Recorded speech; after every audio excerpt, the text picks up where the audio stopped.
You can call Don and Mike anytime from anywhere in America.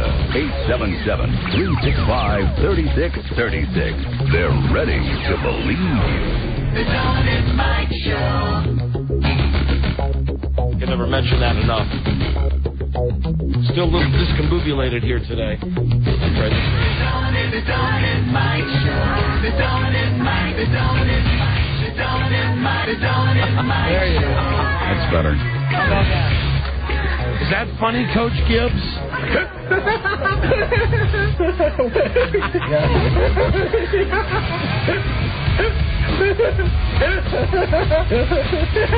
All right, thank you. Thank you, Coach Gibbs. Oh, you can call Don and Mike anytime from anywhere in America. 877-365-3636. They're ready to believe you. And now let's these guys. Nazi with one true enemy. Himself. A man of faith, a man of hate, and a soul torn apart. Viewer discretion advised. You know, good after I got the opening all screwed up here, and I got to know that everybody's laughing at me right now.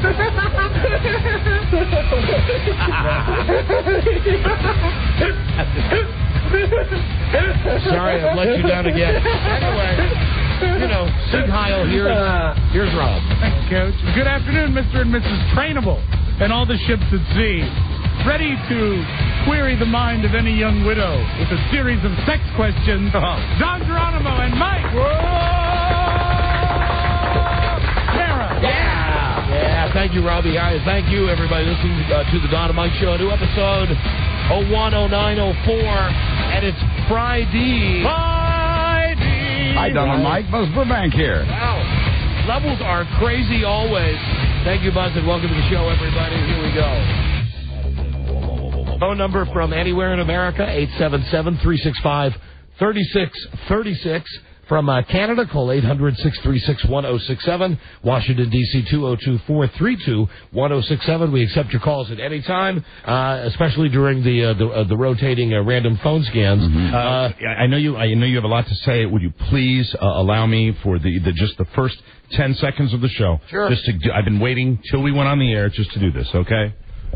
It wasn't even an inch of snow! Thank you. Thank you very much. I appreciate that. It was one of those weird Washington, D.C. moments. Yeah. Jesus. There was a trace of snow today. And I guess it was icy this morning, and there were many accidents. I was out there. The highways and the byways. Yes. And it's awful. 8:30 this morning, I realized there might be a problem when there was a dusting of snow, and I came up to my little V intersection, placed the brakes on my all-wheel drive vehicle, and continued on for 30 feet, unable to stop my vehicle. Ooh. Not knowing. And I'm a New England guy. I figured I'd know. But apparently, others were not so fortunate. My car came to rest, and I proceeded on my way. Good. Joe Gibbs, how do you feel about Mike's problems on the road today, Joe? Coach Gibbs? Not funny.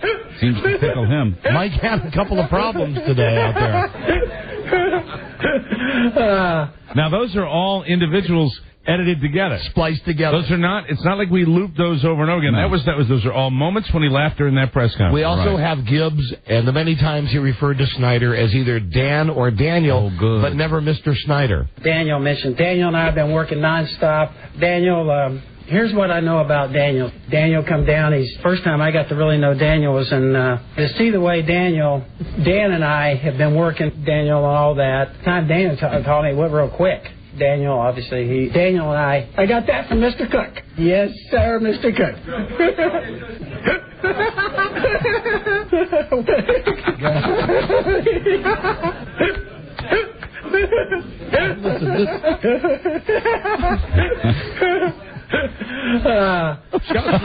That is fantastic. What Mike was just describing, this problem with the dusting of snow that paralyzed the nation's capital today. Yes. It is a Washington, D.C. phenomenon. So is, and we have to take at least a second to explain the phenomenon that is the people who live in Washington, D.C. and have for many years, the way that Joe Gibbs is treated and thought of in this town.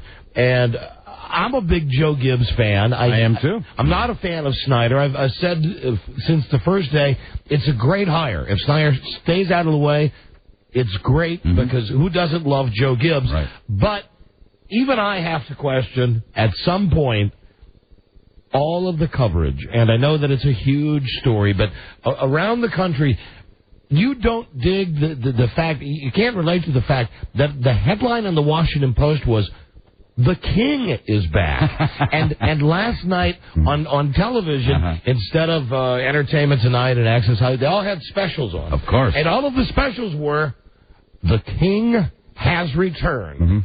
Now, listen, don't get me wrong. I don't mean this as a slight to Joe Gibbs, who's a great coach, and it's a great moment, and we all get terribly caught up in the Redskins, and Joe Gibbs is everything that was good with the Redskins. Right. But really?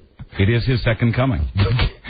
The King? The King was a minor part of it. Many times they equated him with Jesus. I mean, like the resurrection, the second coming. Hold on, I've got it right. I've got it right here. If you'll give me just a second. But Mike, Jesus never really could improve our special team. No, not at all. Hold on, USA Today. Jesus had no discipline. Gibbs saves. Now here's a guy. Jesus just wasn't tough enough. I'm gonna call this guy out. Jesus. Are you kidding? Jesus would be my starting quarterback. I understand. I'd have him as my coach, even with the sandals. No, I'm sorry. I'd keep him in his current position, my co-pilot. Put him in concessions. Just give him a barrel of water and say, "See what you can do." You know, I'm beginning to think you are going to be at the head of the line. No. Don and I, the three of us are going to be up there, and he's going to go, "Yeah, okay, you guys, well, you know you're coming in, but you."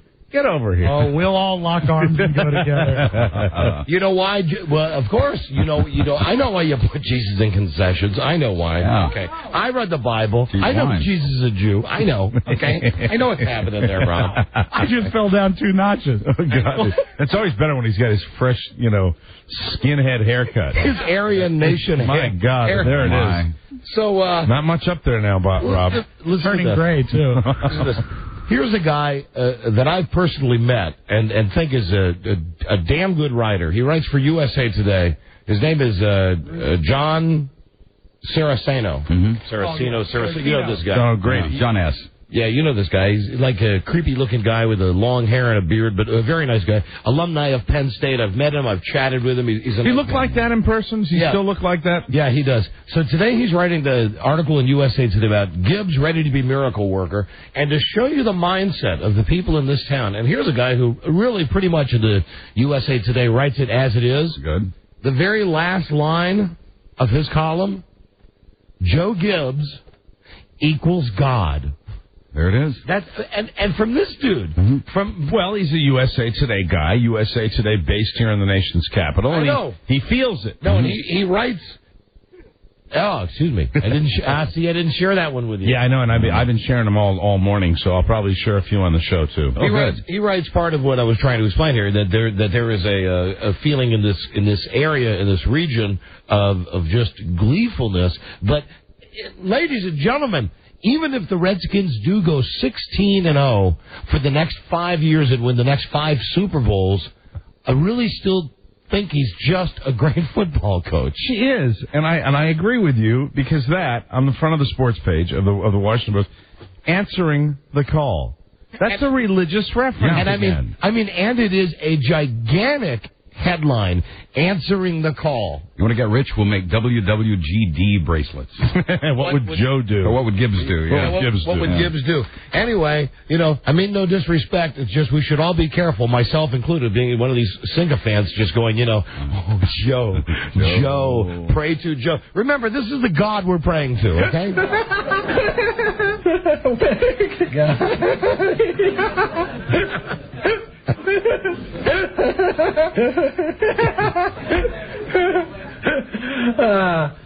I will say this, that what a great laugh! He didn't laugh much when he was here the first time. I think we heard yesterday in that 30-minute press conference him laugh more than he did in 11 years. Yeah. Mm-hmm. And you tell me if you don't think it's a joker.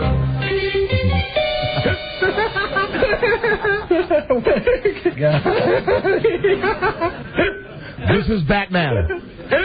Stop it, Joker.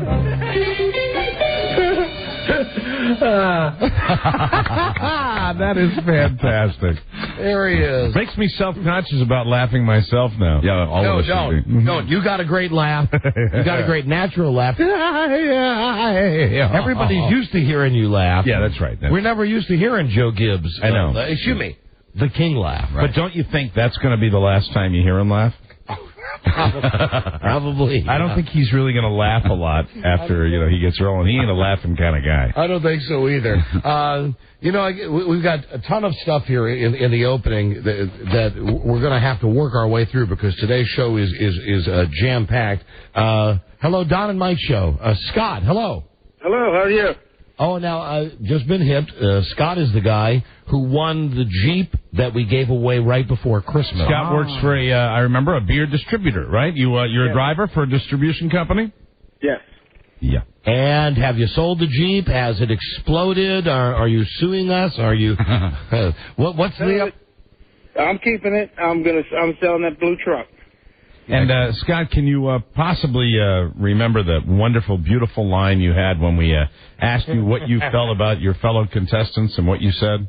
Yeah, it was, I'll clarify, it was eat ass. Eat ass. Eat ass.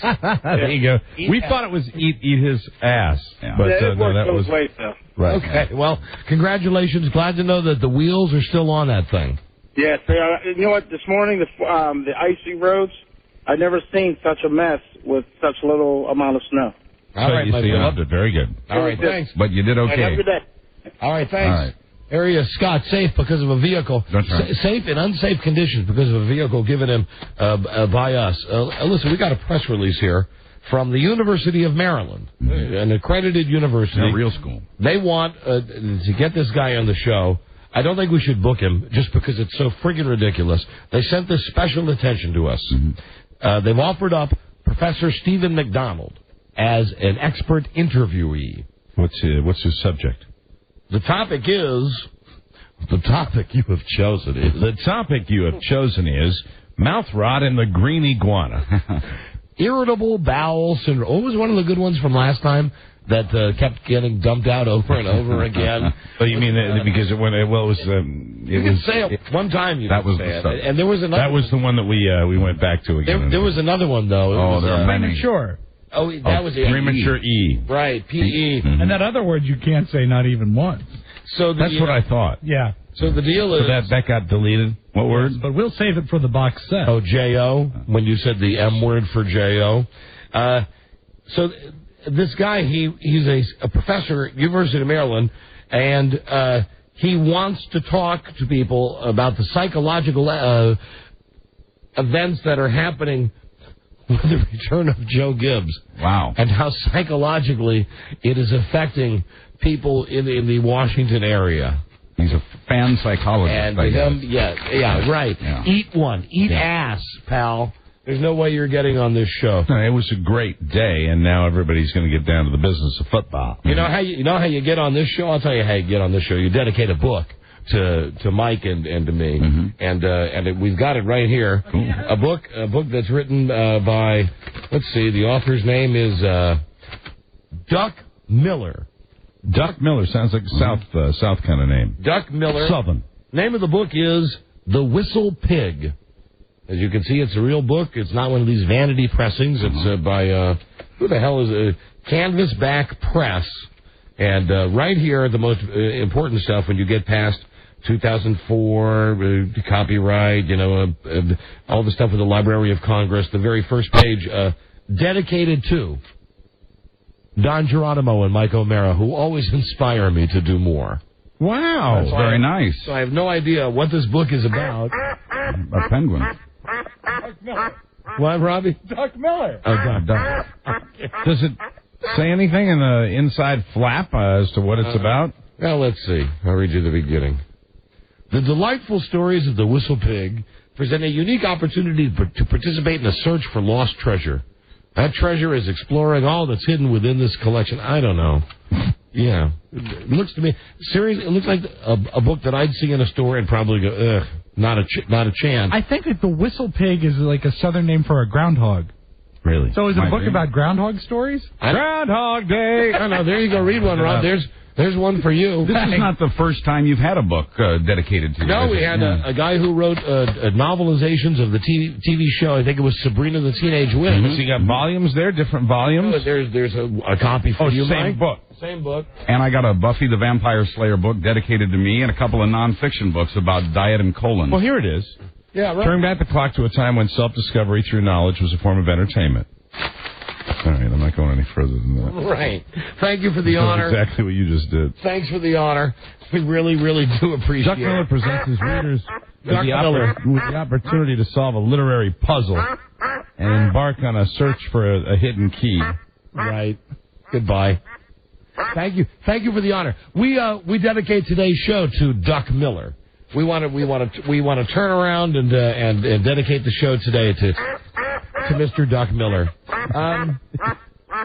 Before we get to what really has to be the lead story today, how often does this happen to you? I wonder often about, I'm so tired of hearing there's a reason for everything and there's a plan. Right. And I really don't believe that. I believe we're like in a pinball machine and we're just bouncing off the sides. You don't believe that things are meant to be? No, things happen for a reason. This happens all the time, but today is one time when I noticed it. And tell me how many times has this happened to you? And it's nothing awful. It's just I'm coming to work and I'm driving on a 2-lane road with a double yellow line, and I'm behind a lady. The speed limit is 45. The lady is doing 25, and the back of her window is covered with snow, so she can't even see behind her. She's just doing 25, and too lazy to brush it off. And I'm doing everything I can just not to run her over. I mean, I'm pulling like 6 inches away from this broad's bumper, trying to give her the idea. So finally, Is this this morning? Yeah, no, this was on my way to work today. Oh, okay. Early this afternoon. So as we are. There was no bad weather. The roads were totally dry. All whatever snow, whatever 1/100th of an inch of snow we got, it's gone.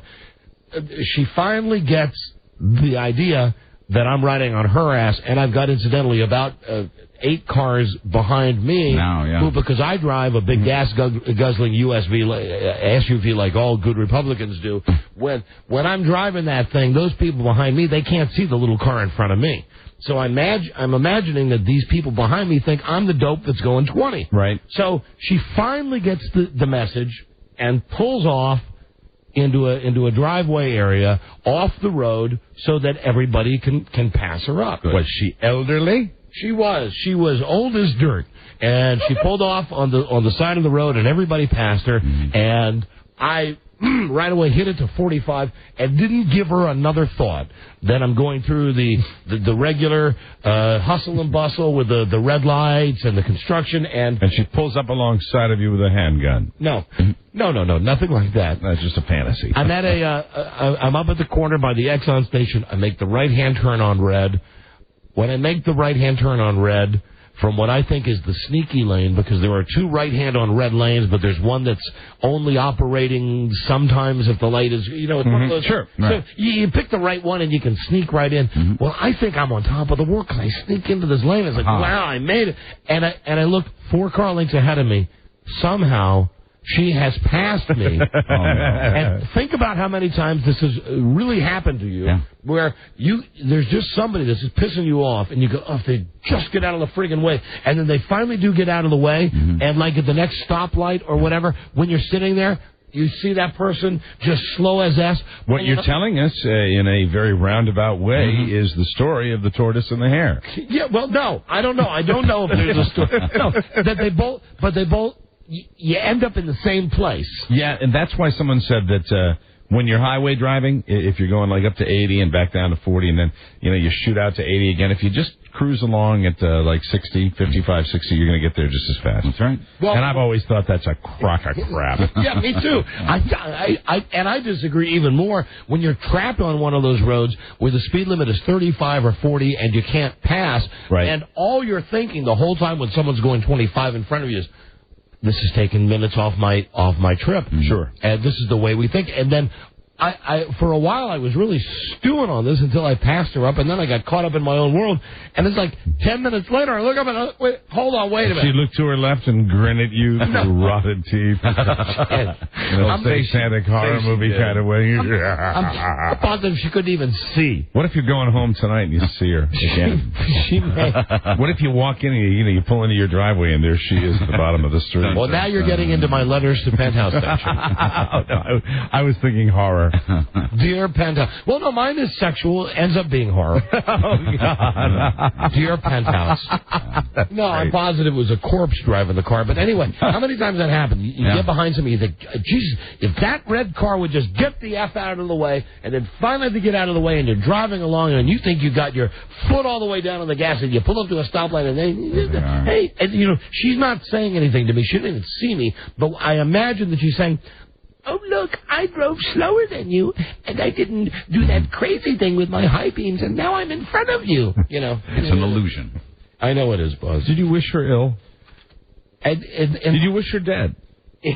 In some part of my soul, I'm sure I did. Yeah. It didn't come all the way through. I think it's happening slowly, but in any area of the country where there are too many homes and not enough roads, and people are stacked on top of people, you're going to see the collective consciousness. We're all going to lose our minds. We're all going to go insane. It's happening slowly. And well, let's ask this. That road rage in California is going to pale in comparison. Let's ask this man, a pretty solid citizen. What do you think, sir?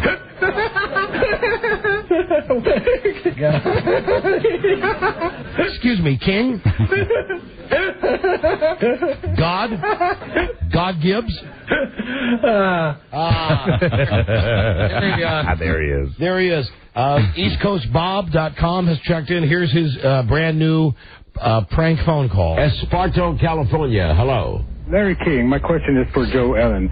Joe Ellen, from where you're sitting, does it look like Larry paints his bald spot that Don and Mike show? What? It's a very intelligent question, sir. I know Don and Mike, and of course, one of them fell out of the crib as a child, as I remember when they were in Washington. I think the other one pushed him. I think they know each other since childhood, but I have no idea what he's talking about. But a very good question, sir. It shows that you're really keen on things, and I'm glad you waited an hour to ask it. I have no idea what he's talking about. Oh, that's great. Anyway, shout out to Larry. Hey, thanks, Larry. Good. Pretty good. F up Larry show. Larry still harbors that feeling for us, where he's. I'm glad he cares enough to still mention us. He loves you. EastCoastBob.com. One of them fell out of the crib, the other one pushed him. Since his childhood. Thank you, East Coast Bob. Now, here's where I'm conflicted. I do want to take a moment. Robin, an emergency shout-out moment. An emergency shout-out. Well, then let's do it. Right here. For goodness sakes. Here we go. Oh, and also forgot to tell you this today. Forget it, man, and get with the countdown. Right. Shake this square world and blast off for Kicksville. We've got a couple of things coming up in the next few breaks. It just depends the order that we go with. We do have Joe Ardinger's Trainables DVD that we want to watch and have you guys listen to. The Educational Archives, a guided tour through the darkened classrooms of the past. And it's the Educational Archive, Sex and Drugs for Trainables. Oh, God. And it was circa, I think, 1958, 1959, 1960. Anyway, it's basically sex ed for tards. And we've got a copy of the... I think we all feel that we're in some small way tards, so I think that'll be enlightening. We got a copy of the tape. We're trainable. And then we can watch it in the next break. I mean, we'll watch it in the next break or in the following break, But Mike, how can you possibly avoid Rosie O'Donnell's gay cruise? The fact that Rosie O'Donnell is like hiring a cruise ship, and she's going to be on the ship. Yeah, she's going to be on the ship. I mean, we've got that and tons more. We got to get Cheryl on that ship. More to get. We got to get Cheryl on that ship to get to. I think we'll start with Joe. His tape, his sexual tape for the trainees. Joe, I think we'll go with your tape. Oh, hold on a second. Telephone. Joe? Yeah. Oh. Is that the other phone ringing? Hello? What? Why don't you pick them both up? They are. Okay, we heard 2 phones ringing for some reason. Are you speaking into both phones now? Yeah, just one. Just one. No, that's not true. Place is falling apart. No, just one. Joe's speaking into the other. Oh, Charlie, pick up the phone, Charlie. Hang up the phone, Charlie, please. Sure. This one? Yes. Damn. He's charming. Joe? Yes. Okay. There we go. We finally got that figured out. Joe. Thanks, Buzz. You're welcome. That's charming Friday, Charlie. Yes. Having fun, Charlie. Happy Friday, Charlie. Yeah. Joe, the documentary that we're going to be viewing here in the Ardinger Studios, what can you tell us about this film before we watch it together? Well, it's called The ABCs of Sex Ed for Trainables. And I'm having trouble keeping a straight face even saying it. What year did it come out? I don't know. I don't have copyright dates for these things, but it's obvious, like, mid-'60s, late 60s. Oh, so even later than I thought. Yeah.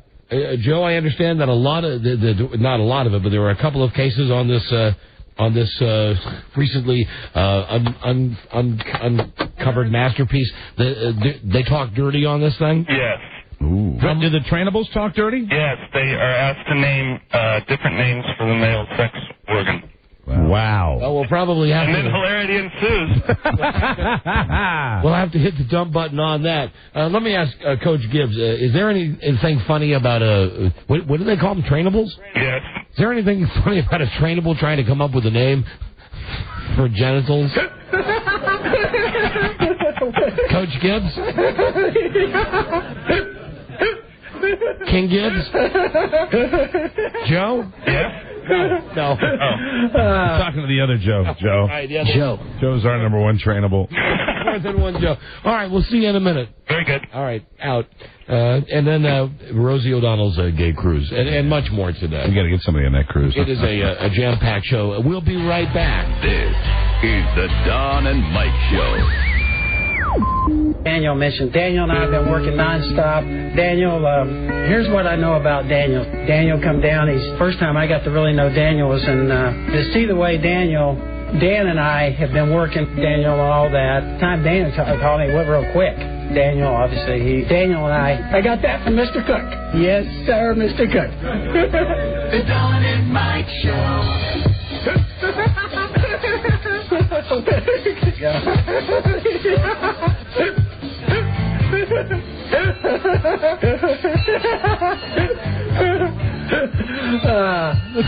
Right.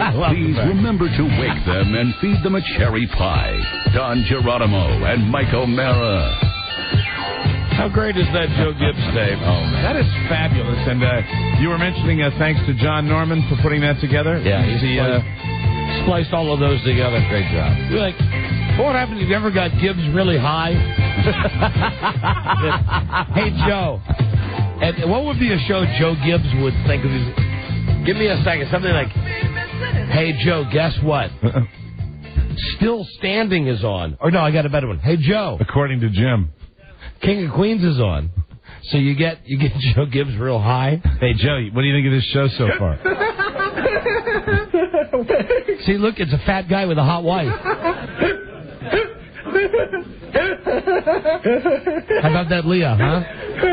Yeah. Yeah, it's great. I think he'd also like racing comedies like Cannonball Run and Stroker 8. Sure, you just go to the DVDs. Love Burt Reynolds. Why not? Let's welcome in Joe Ardinger. Oh, Robbie, need Joe's music. For goodness sakes. The place is falling apart today. Heavens to Betsy. Be a dear and put Joe's music in the box. And here he is now, the world's oldest phone screener, and the host of Ardinger's Masterpiece Theater. Now, Joe has stumbled upon just a cornucopia of different like public service announcements and educational tapes. As the hair gets longer and longer on young Joe. So what we're going to do is watch the sex ad for Trainables now and allow you to hear the audio along with us so that we can all share the experience together. Go ahead, let's start it. Rob, let's hit start and see what our menu is. And this is the music that indicates we're into... Joe's not just a name, it's an idea. The Joe Show. The Joe Show. Starring our man Joe. It's the ABCs of sex ed for Trainables, don't you know? Wonderful. And here we go. Here it comes. Let me pull up the volume on this. Can we bring the lights down just a little bit in here, Rob? After all, we're watching. We're having a viewing. It's movie time. We're doing a viewing. Here we go. Time for a film. Check the focus of your projector lens. This test pen should appear sharp and clear in the center as well as corners of the screen. It's upside down. Now adjust the volume control so that the sound can be heard in all parts of the room. We got it. Immediately following this announcement, you will see a flash and hear a beep. These should happen at the same time. When you flash get this? and beep. We'd rather not say. If you heard the beep before you saw the flash, make the bottom loop longer. Like if you heard the beep, it's like 8 millimeter. You saw the flash. It's fantastic. Make the bottom loop shorter. 16 like the kind you used to wheel into your classroom. Right. Yeah. Let's try it again. What did I say, 8 millimeter? Yeah, 16 millimeter. If you were born in the 1800s like us. And now it's down to 1. Your film is now ready to be shown. Thank God. All right, the film is ready to be shown. Well, thank you. And is the sound turned on? Lens. This test pen should appear sharp and clear in the Now it's repeating as it. well as corners of the screen. Let's go right to... I watched that for like 10 minutes. I bet you did. Now, there's a whole lot on here. We have LSD case study. Human growth, narcotics, pit of despair, it's wonderful being a girl, barbiturates case study. Let's go on to the sex for the trainable. Marijuana. Oh, boy. LSD, heroin, amphetamines, social sex attitudes in adolescence. And I like the LSD part. Insight or insanity? That's the funny one. A girl goes and gets a hot dog, and she imagines that the hot dog... Joe, don't tell us. Now you spoil it. You're going to ruin a future episode. We got plenty of material out of this thing. Of Joe's Theater. Today we've selected the ABC of sex education for trainables. Now, Joe, please once again educate us. A trainable is? A handicapped person, Don. Trainable, but handicapped in what way? I think trainable means that they're not so infirmed that they can't be trained to provide use in society. Your own show's trainable is Tom Gavin. Mm-hmm. Trainable. Okay. Or you. Perhaps. Or you. I've been trained. Or really, as I said before, any of us. Yeah. Around here, a synonym for trainable is weekender. Yes. Let's roll it. Let's roll this now. Let's watch this 1960s film, The ABCs of Sex Educations for Trainables. Roll the film, Play Joe. film. Yeah, play film. Do it. Play it. Well, it's 1975. Oh, there it is. Great theme music. This isn't... She's a pretty trainable. It's got that kind of early 70s look. She doesn't have the big, gigantic forehead. Or, I don't think she's a trainable. Or any of the tips that would tell you you should have played the tard card. Is she a trainable, Joe? Yeah. Joe, you got to tell us. Is she? Yes. The guy's calling her over to the car. So here, now the girl's walking over to the car. He's obviously... We're not hearing dialogue. We're just seeing a sleazy guy pull up to this... her hair. A sleazy guy pulling up to this girl in this movie circa 1975. He's leaning out of his car, stroking her hair. And now is she going to make the move? Yes, the ABC of sex education for trainables. She's getting in this car. In the car. Oh, this would be what not to do. She's getting in the car. And if you could believe it, there are a slew of credits, including a music credit. Now, is that a policeman that's walking this man away? Yeah. I hope so. Like he did something bad. Right. We've seen director, producer, script. Original music, The Lake Springs. Mm-hmm. And this is done in association with Hallmark. Very good. When you care enough to send the very best. So now we're just watching video of sex education for trainables. Is it possible? Is it? Or is it even necessary? Oh, yeah. Well, let's start with the last question first. Why necessary? Why? Well, we must teach those with serious disabilities that hinder their learning to live as successfully as possible with other people. Now, this includes their sexual behavior. Rather than teach, which is somewhat difficult, it becomes a training situation with as much explanation as they can absorb. And is it possible? Well, through training, they will realize who they are as men. And you should see this dude. This guy. This dude just walked right off the set of the Rockford Files. Education for the trainables should be made as simple as ABC. Yes, A, awareness of their bodies and their feelings. B, understanding the simple mechanics of reproduction. And C, training in responsibilities and appropriate social behavior. And it's just a giant close-up of this guy's It's an face. amazing close-up. I mean, a close-up that takes up the whole screen. Just of his face. As much as they can. Here we go. Now, the ideal situation is a one-to-one basis. But if this is not possible, the group should be kept very small and include only those who will pay attention. Those Look how small the group is. There's about 50 of them. 50 people. How they themselves feel about sex. Oh, my God. It is a group of 50 tards. Penis. Say penis. Penis. Louder. Oh, dear. Peter.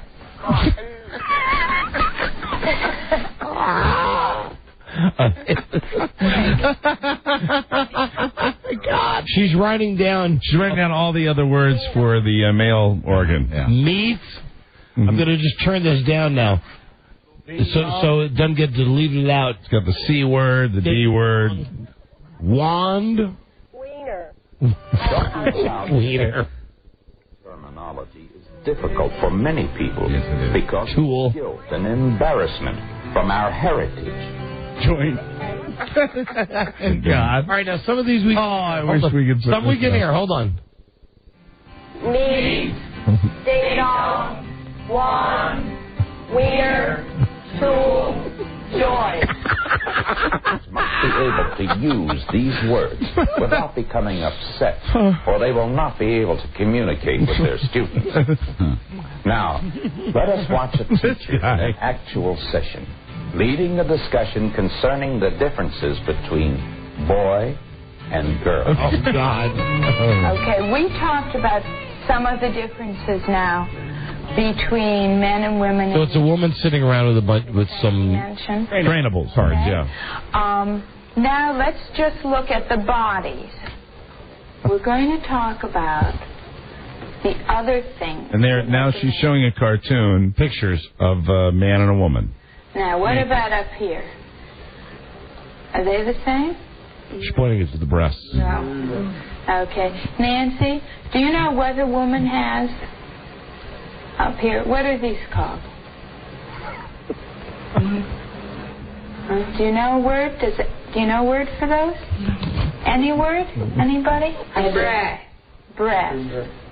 Very good. Very good. Breath. We're well on our way. That's right. Yes. Oh, Everybody knows one of those two words? Yes. Do you think that's a nice thing for women to have? Yes. Are you happy that you have breath? Yes. I am. Yes. Huh? I go along with that. You think that's a nice thing for women to have? Right. Okay. What does the man have that the woman doesn't have? Come on. Penis. Very good. Penis. There it is Everyone again. know that word? Yes. Penis. What do you think? Do you think that's a good thing for a man to have a penis? I think the technique used is drawing out rather than pumping in. Oh, God. The Wait, teacher pumping in. refers to boy or girl as being something very special. How great is this? The body parts and functions. It's got all the words, too. Yet. I am dying. If only I had Time seen to this answer film. a question directly. Now, here's a teacher with one guy, a male teacher, Isn't it? and one male student. Uh-oh. You asked me a question about it, and I found some pictures that might help explain what happens. This is the male penis here, right? Yeah. Okay. The Michael Now, do you know what Jackson can happen? The same man with the penis getting hard. They've got a of it in its previous state. Of a guy with a boner and then a guy with a non-boner. And then look, and the guy, they're drawn pictures. They're sketches. Just like the pictures before. They go keep it like Yeah. Stop.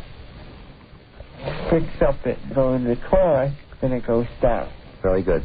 You know, inside the male penis, there are a lot of little blood vessels in there, inside, and these kind of swell up.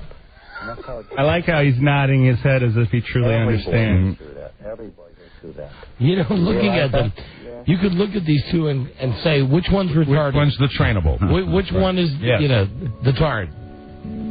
Sandy, we're going to talk again about the parts of your body. Okay?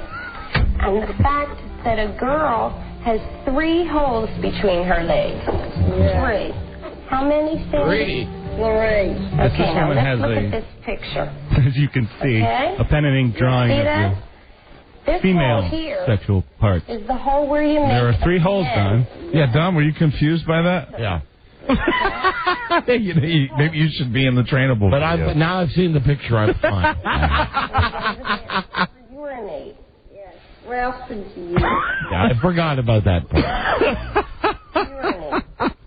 Oh, she used to menstruate too. No, that's another hole, and we'll talk about that. Because there's 3 holes here. 3 holes. You show me what I showed you. No. He's pointing to the various That's the various holes there. And This is the hole you seem to be far away from that diagram, though. This Like is the skee hole ball. you make a BM from. Yeah, there it is. Your favorite. Oh, you make a baby from. The lesson is being understood. And then, a few days or a week later, Hey, there it is. review the exercise to check on the progress. Count 3. As a first step Here he is in again. understanding reproduction, Here's the scary we man. need to prepare trainables for the emotional and physical changes in their bodies. Children need this information before they reach puberty. Adolescents and adults who have never had this training need this knowledge as a foundation. Trainables. For instance, a girl with a serious learning handicap who has been introduced to the experience of menstruation will be able to accept her first period without trauma. This is what happens to me. It will happen Oh, to this you. is great. It's all right. Part of Look at what being she's a holding. Is she holding what I think she's holding? She's holding a used tampon. Oh, my. Period. She will not be frightened. That was Joe Gibbs that was laughing, incidentally. Not us. Movies in color. It's all right. Yeah, it's a color film. Part of being a woman. But even the Trainable doesn't want any part of that. I know. Tampon. You blame her? It's like, honey, what are you doing? Now she's wrapping up the old tampon. Say like she's getting ready to throw it away. Oh, don't hand it to her. She's making her take the old tampon. She's going to unwrap She's it. unwrapping it. Unwrapping it again. Out the steps through the method of pantomime Then she hands enables the it to girl her. to know whom to tell and how to care for herself when her Take my nice bloody tampon. Oh, dear. It's not going to help her skin. How come you haven't gotten up yet? I'm wet and sticky. Oh. When did that happen? Did it happen during the night? Or did it just happen now? Well, you know, how old are you now? You must be about, I guess his age of 28, 29. Kind of looks like John Belushi. This particular Trainable. The counselor shows a calm, accepting The counselor approach, scares me. who is just no scolding or recrimination. The boy is not frightened, and there is no reason for him to feel guilty. Frank, I'm sure you understand now just what happened and that this is probably going to happen quite a few times more. Oh, no. Yeah, but while he's been talking to the doctor. I think the best thing we can do now is to show you how to clean it up. Okay? Okay. God. Oh, he's pulling down the blanket. Oh, dear. Now we come to a very important section. They all seem One to talk that like everyone this. dreads, or is embarrassed by, What's that? or tries to avoid completely. What is it? The simple mechanics of reproduction, or sex, or screwing, or whatever you want to call it. You know, we're going to have to pause. We're going to have to pause this for a moment. Sure. I'm going to go make popcorn. Robbie, pause it. The Joe Show. Wow. Has brought us an incredible piece of, and you don't. What's great about this is you don't have to watch it to love it, but No, not at all. You can hear the people talking. Or screwing. Or whatever you want to call it. Or whatever you want to call it. you hear it. Well, Sicko. I say that we finished watching this one at another time, and then There's like 10 more of these films. Oh, that's great. Our trainable and back, you just figured out how to pause it. It's a gold mine. It is absolutely a gold mine of material. Look at his face, the guy that's hosting it. Or screwing. Joe. And we want to thank our trainable, Joe Ardinger. Thank you, Joe. Sure. Thank you. Join us again. You know what the hell? I'm going to pencil this in for Monday. Yeah, great idea. On Monday's episode when we hear the second part of Sex Ed for Trainables. And don't forget all the other stuff that's on there, too. The LSD. Heroin. Pot. Weed was on there. Right. Barbiturates. I just something about... LSD, enlightenment or insanity? And don't forget, I enjoy being a girl. There you go. That's going to be a good one. Joe? By the way, one of the marijuana segments it's a rather long film. It's kind of boring, but it's narrated by the late Sonny Bono. There you go. All right, there you go. Every once in a while, my man Joe, that's why I keep him around. Generally, he screws everything up, but every once in a while... he pulls something like that. See, like, he just gives me a call and says, hey, I got some films, man, that I think we might want to watch on the show. That was a good call. Yep. Good call, Joe. Joe's not just a name, it's an idea. All right, well, that's or Joe. Screwing. When we come back, I want to talk about this Rosie thing. What is this? A penis? Let's get that cleaned up. And then that guy goes to the blanket. Yeah. Listen, we'll take your calls here, but be advised that I got some other stuff to talk about, too. So let's fit a phone scan in. Very good. Phone number 877-365-3636. That's the national number from Canada. You call 800-636-1067 in Washington, D.C. 202-432-1067. Yes, the distinctive music. That means only one thing. It's time for the rotating random phone scan. But just screwing. Keep in mind that you have to fight your way on the phone scan today because I'm going to lead with this Rosie O'Donnell gay cruise thing. And then, Mike, here's one of the stories I wanted to bring up, and I might as well now before we get to the phone scan and the other stuff. Frankly, turn that music off, please. Thank you. It's phone scan music. Thank you. We've been wondering today about, I can't talk with that guy. We got to turn the TV off. We have it. There you go. It was paused on the doctor's face. Mike, how can we go on today? Frankly, we're out of material, and I'll tell you why. Why is that, Don? As you know, I don't come up with anything on my own for this show. I steal everything for this show. I'm not funny. I'm not entertaining. I'm good at watching television shows and taping them and transcribing them and then coming on the radio. And you've done that again? And I've done it for many years. But the source of the material for the last 2 years on this show is gone. And frankly, I am like a pauper with an empty bag now. Mike. The Wayne Brady Show, which has earned 2 Daytime Emmy Awards, has been canceled. No! And no! It's time to come clean. For the last 2 years, every day I've just been ripping off Wayne Brady. Every day I watch Wayne Brady. Or as you like to call him, the real WB. Yeah, right. So anyway, how can we possibly go on? I don't know. Without that crutch of having the great Wayne Brady material. I may be going home. All right, let that start the phone scan. We'll be right back, everybody. This is the Don and Mike Show. Sparto, California. Hello. Larry King, my question is for Joe Ellen.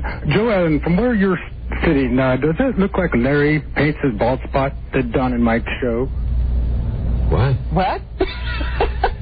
It's a very intelligent question, sir. I know Don and Mike, and of course, one of them fell out of the crib as a child, as I remember when they were in Washington. I think the other one pushed him. I think they know each other since childhood, but I have no idea what he's talking about. But a very good question, sir. It shows that you're really keen on things, and I'm glad you waited an hour to ask it. I have no idea what he's talking about. You can call Don and Mike anytime from anywhere in America. 877-365-3636. They're ready to believe. So crazy someplace else. We're all stocked up here. Hold it, fellas. That don't move me. Let's get real gone for a change. It's the Don and Mike Show. All right, your call's on the rotating random phone scan, so please get on the line to get on the air. All right. Right now at 36. Rosie O'Donnell has done it, ladies and gentlemen in between. Has her ship sailed, Don? Coming soon, Rosie's Love Boat. Here's a statement from Rosie O'Donnell. She's starting a cruise just for gay and lesbians. She's come a long way, baby. Fun, and gay fertility lectures. Yeah. We welcome all families, however you define them, to join us on this cruise, said Rosie, which will sail in July from New York. So this cruise is not exclusively limited to gay families? They're hoping to lure 2,000 gay and lesbian parents and their relatives. But not necessarily all gay and lesbian. I don't think. I think it's like an education thing. Right. Rosie and her husband, Kelly O'Donnell, will take their... Kelly O'Donnell. The wife. That's right, the wife. Will take their... Kelly O'Donnell, the news correspondent? No, not that girl. The girl for NBC. Yeah. But that's her name. Rosie's life partner has taken... Her name? Yes, her name Kelly is... O'Donnell. Kelly O'Donnell. What a wonderful Irish name that is. She will take their 4 kids on Norwegian Cruise Lines. Week-long voyage to Florida and the Bahamas. It's a gay cruise with family values. That's what Kelly O'Donnell said. You don't have to compromise your lifestyle to go on a vacation. So Rosie's going to be on the boat. I mean, does she mention, or is she just organizing the cruise? No, she's going to be on the cruise. She's going to be on the big red boat. Be on the cruise. Now, let's see. You pay $1,000. That's your get-in price. $1,000 per person for the cruise. That's a pretty good deal. Now, if you want the nice cabin, that'll cost the best cabin. Yeah, $15,000. $15,000. Wow. $1,000. The O'Donnells. And I love to refer to now as the O'Donnell. They'll have the nicest cabin, right? Call them the O'Donnells. Mm-hmm. I love that. Not O'Donnells, the O'Donnells. Anyway, they are the latest entrepreneurs to angle for a slice of the gay travel market. And Mike, we had our opportunity so many years ago when we blew it. Do you remember that time where we went to Los Angeles? Right. We were coming out of the airport. We're looking at all of the billboards. Yeah. And there was a billboard. We could have gotten on the ground floor of this gay cruising thing. 10 years ago. Sunset Boulevard in West Hollywood, California. For a gay cruise line. We stopped the car. Sure. And just about fell out laughing. But look now. Weren't we sorry? Who's laughing now? Okay. So apparently this gay cruising or gay travel market is exploding. It's historic. And, of course, people are mad. Some group called the Family Policy Network doesn't like this because they're allowing gays and lesbians to bring the children into this environment. Mm-hmm. The children are in this environment anyway. Let them get some sun. But it's Rosie O'Donnell on a cruise. Well, she's not doing this out of the goodness of her heart, right? Oh, no, this is a money-making venture. It's a profit-making enterprise. Sure. Now, she's hiding it under the fact that people are going to learn, how to tolerate, blah, blah, blah, but still... that's a little hinky to me if she's making a profit on that. And it's the first celebrity-themed gay cruise. Now, can you just be gay, or do you have to be gay with kids? Or do you have to be gay and have pretended not to be gay for many years on network television? Yeah, and pretend you like Tom Cruise. And then only at the very end, when your show's falling apart, do you come out and admit that you're gay? Interesting. I don't know. But anyway, funny picture of her getting on the boat. She's on the boat. When does the ship sail? It sailed in July. July. She's already on the boat. Who's on the hotline? Hello. This was the hotline ringing. Speak to us. Stopped everything. I hear nothing. I hear nothing, even a hum. Now the phone's turned on. Yeah, they are. Hello. Yeah? There doesn't seem to be any sound at all. Let's go to our regular phones. I'm sorry about that. The big light went off that indicated there was an important call, and the big Oompa Loompa light. There was nothing there. Hello there, Don and Mike show. Phone scan. You're on the air. Hi. Don and Mike. Right. Hi. Hey. So I always work and I never get a chance to call you, but I have to tell you, your best of show. I had many panties that had to go to the dry cleaners. Well, Now, honey, I don't think you can. Boy, you are a hot. What on the best stuff got you going, ma'am? Yeah. Oh, the smack contest. Oh, the spanking. Oh yeah, seriously, like I didn't think I really liked the spanking factor, but oof. You know, it sounds like you're all hot and bothered right now. Just thinking about this. Have you been a bad girl? I have been a bad girl. Go ahead, Buzz. I'll give you 30 seconds to get her laid. Go, Buzz.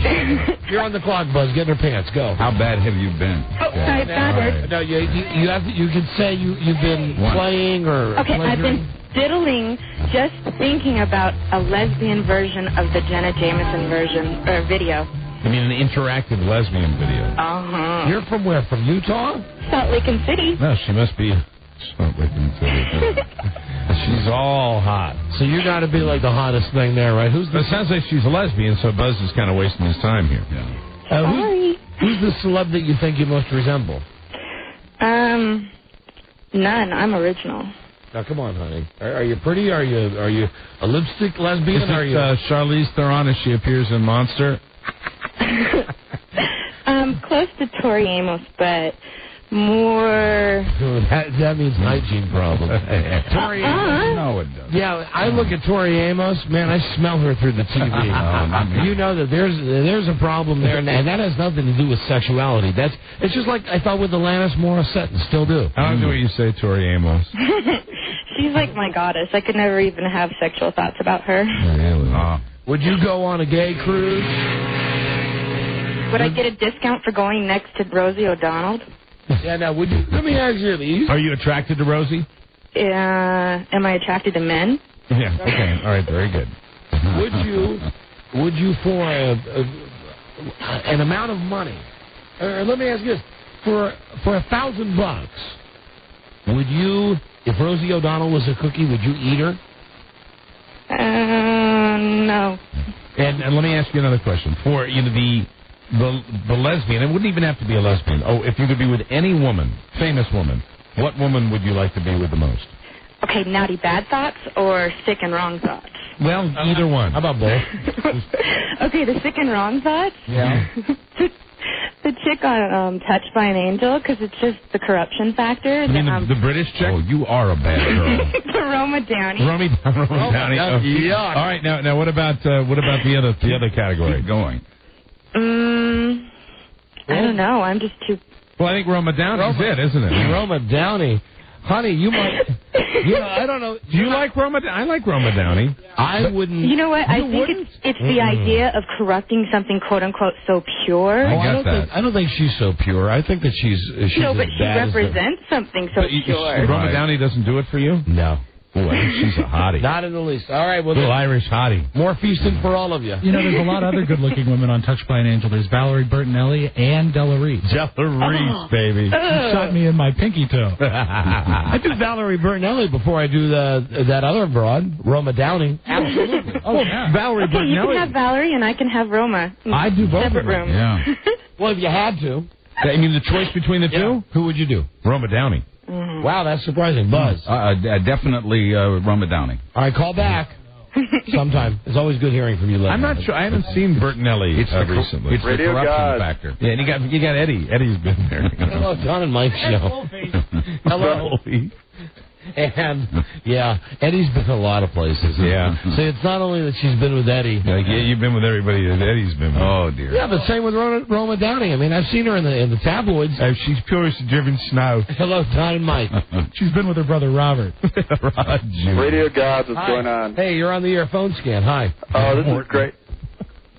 Pardon me? I said, this is great. I love that little video you guys did. Wait, just wait. Reminded me of my sex education teacher in junior high school when she stood next to me and I could smell that she was on her period.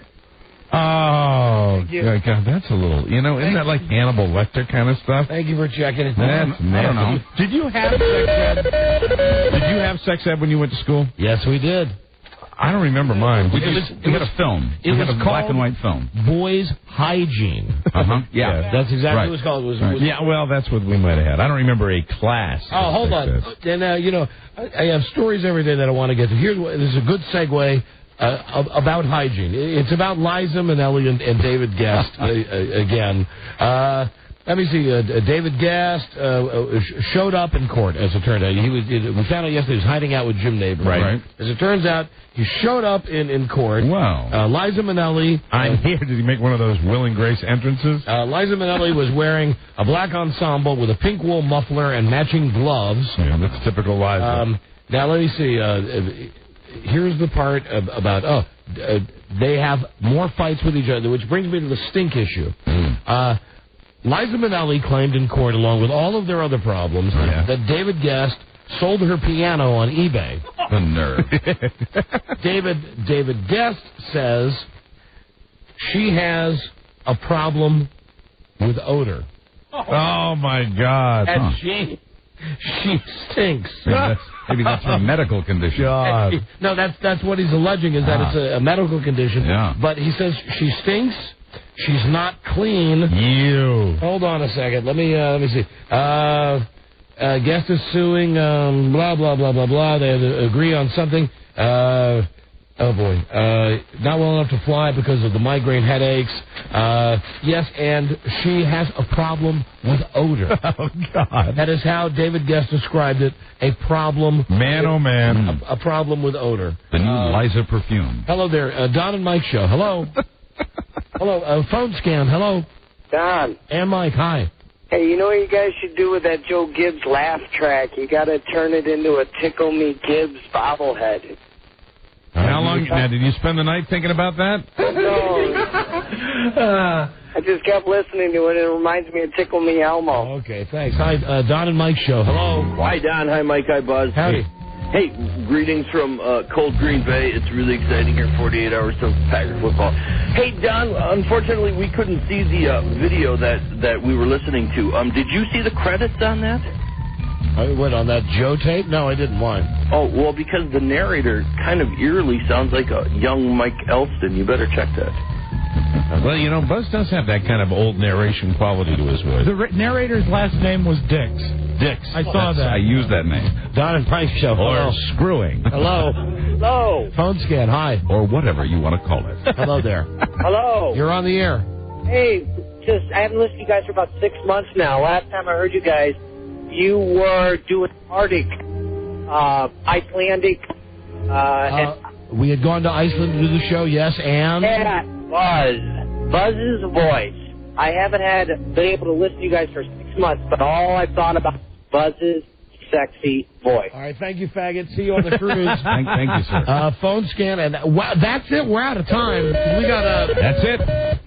We got to talk to a very powerful woman. We'll take one more call. Hello, Don and Mike.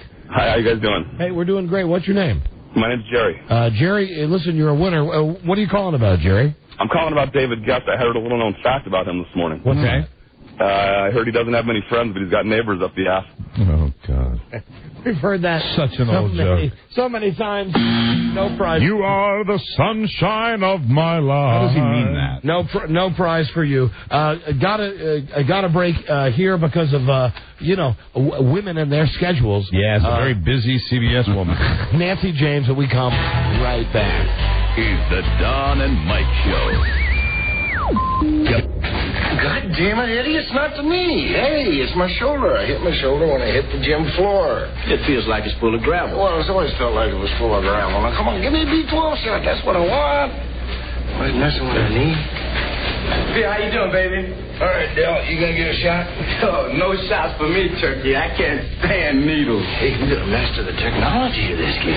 Yeah, how do you do that, man? Take all those pills and shots, man. It does terrible things to your body. You last long enough, you'll realize the only way to survive is the pills and the shots.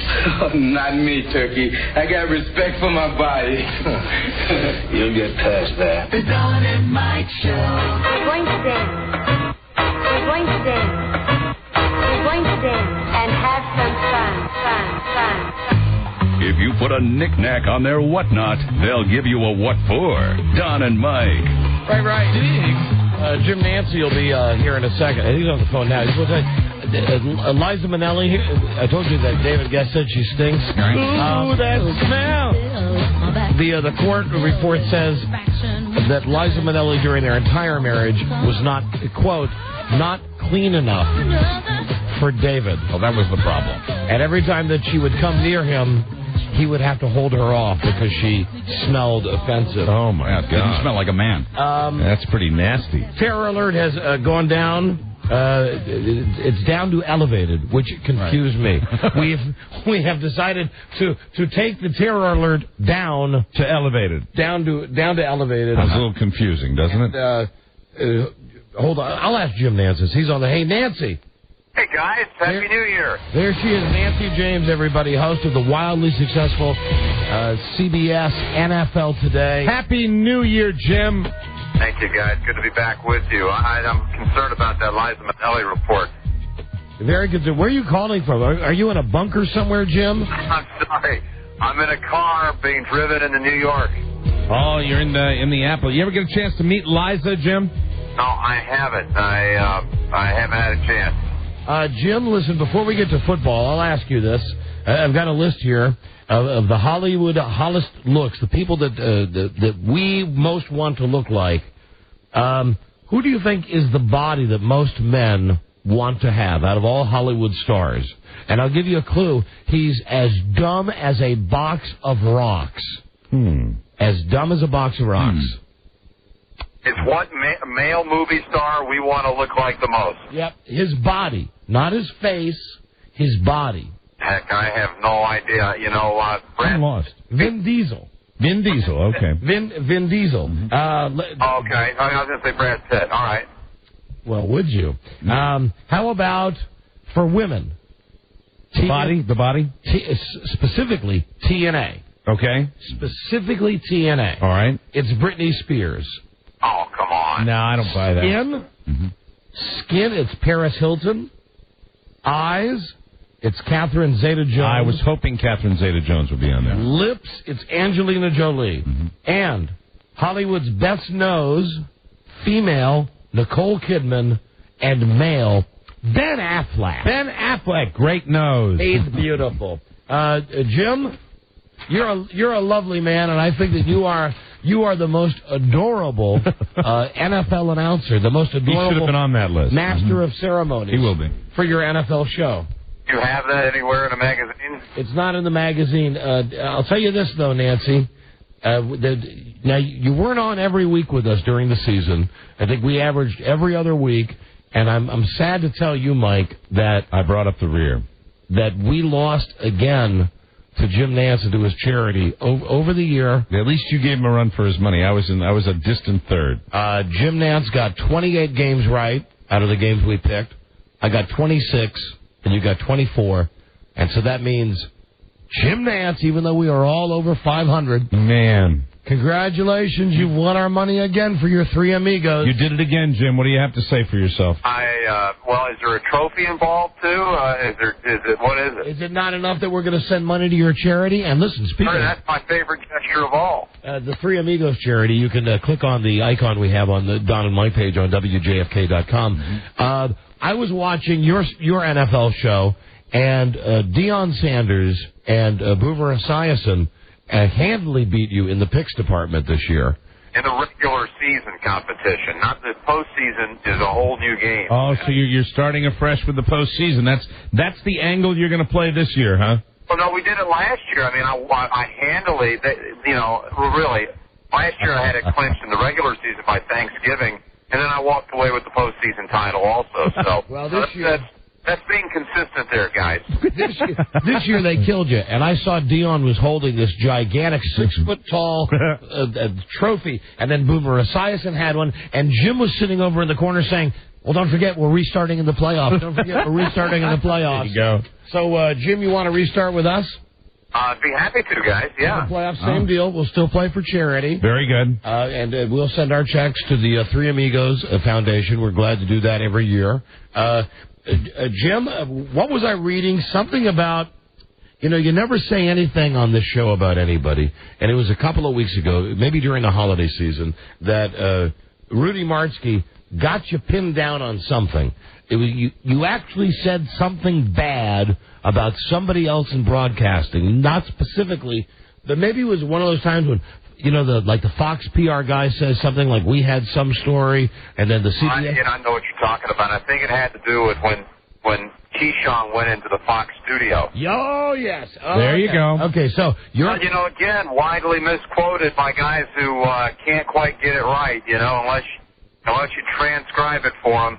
Right. And I don't think it was Rudy who wrote that. It was some other guys. But oh, really? Okay. Maybe. What happened was, Keyshawn got let go by the Bucs on a Tuesday, and by Thursday, Fox was hiring him and even promising perhaps, pretty steady gig the rest of the season in their studio.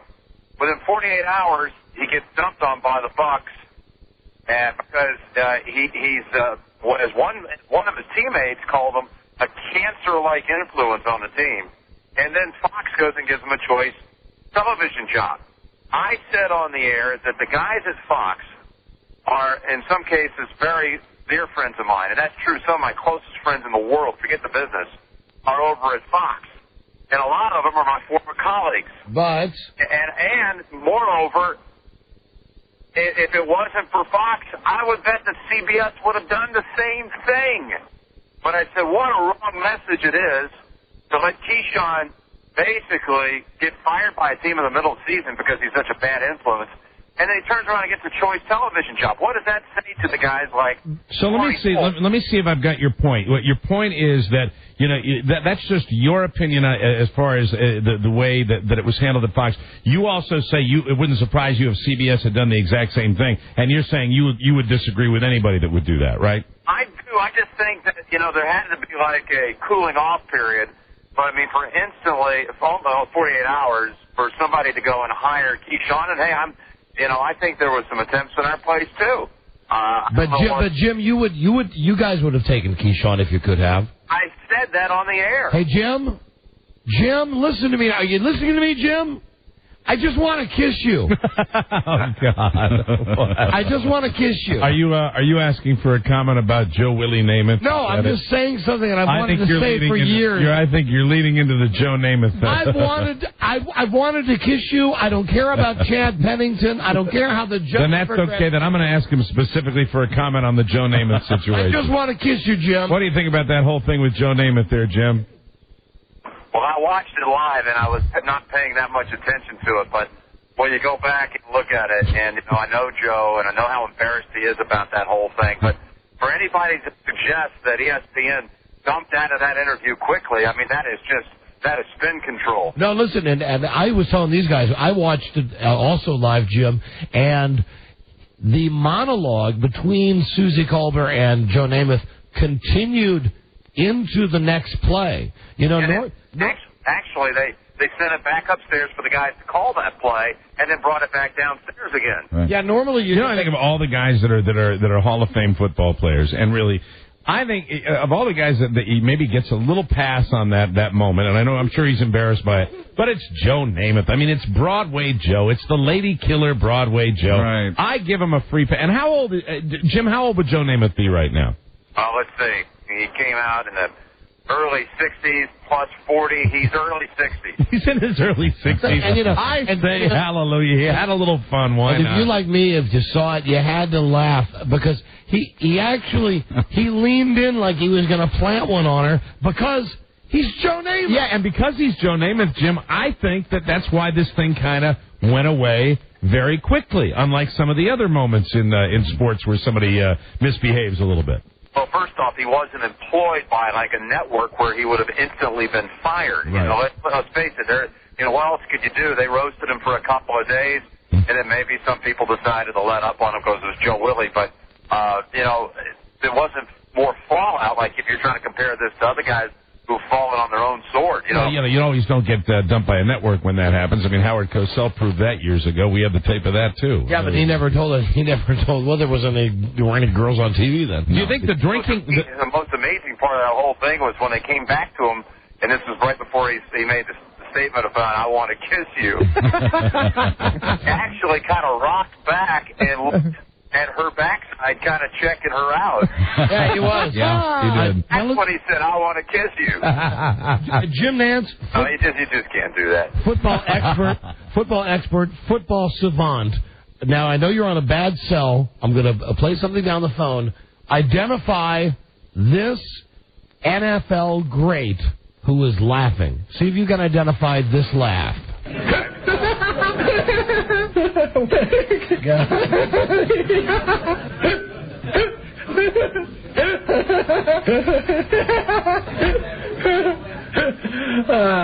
Now, I'll tell you, that's not one laugh. That's about 10 laughs spliced together. We edited them all together. Can you tell us who that is, Jim Nance? Well, it's two people. No. Nope. It's not? No, it's only one. Who do you think it is?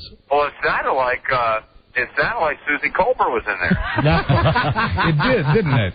You know who that is? That's Joe Gibbs.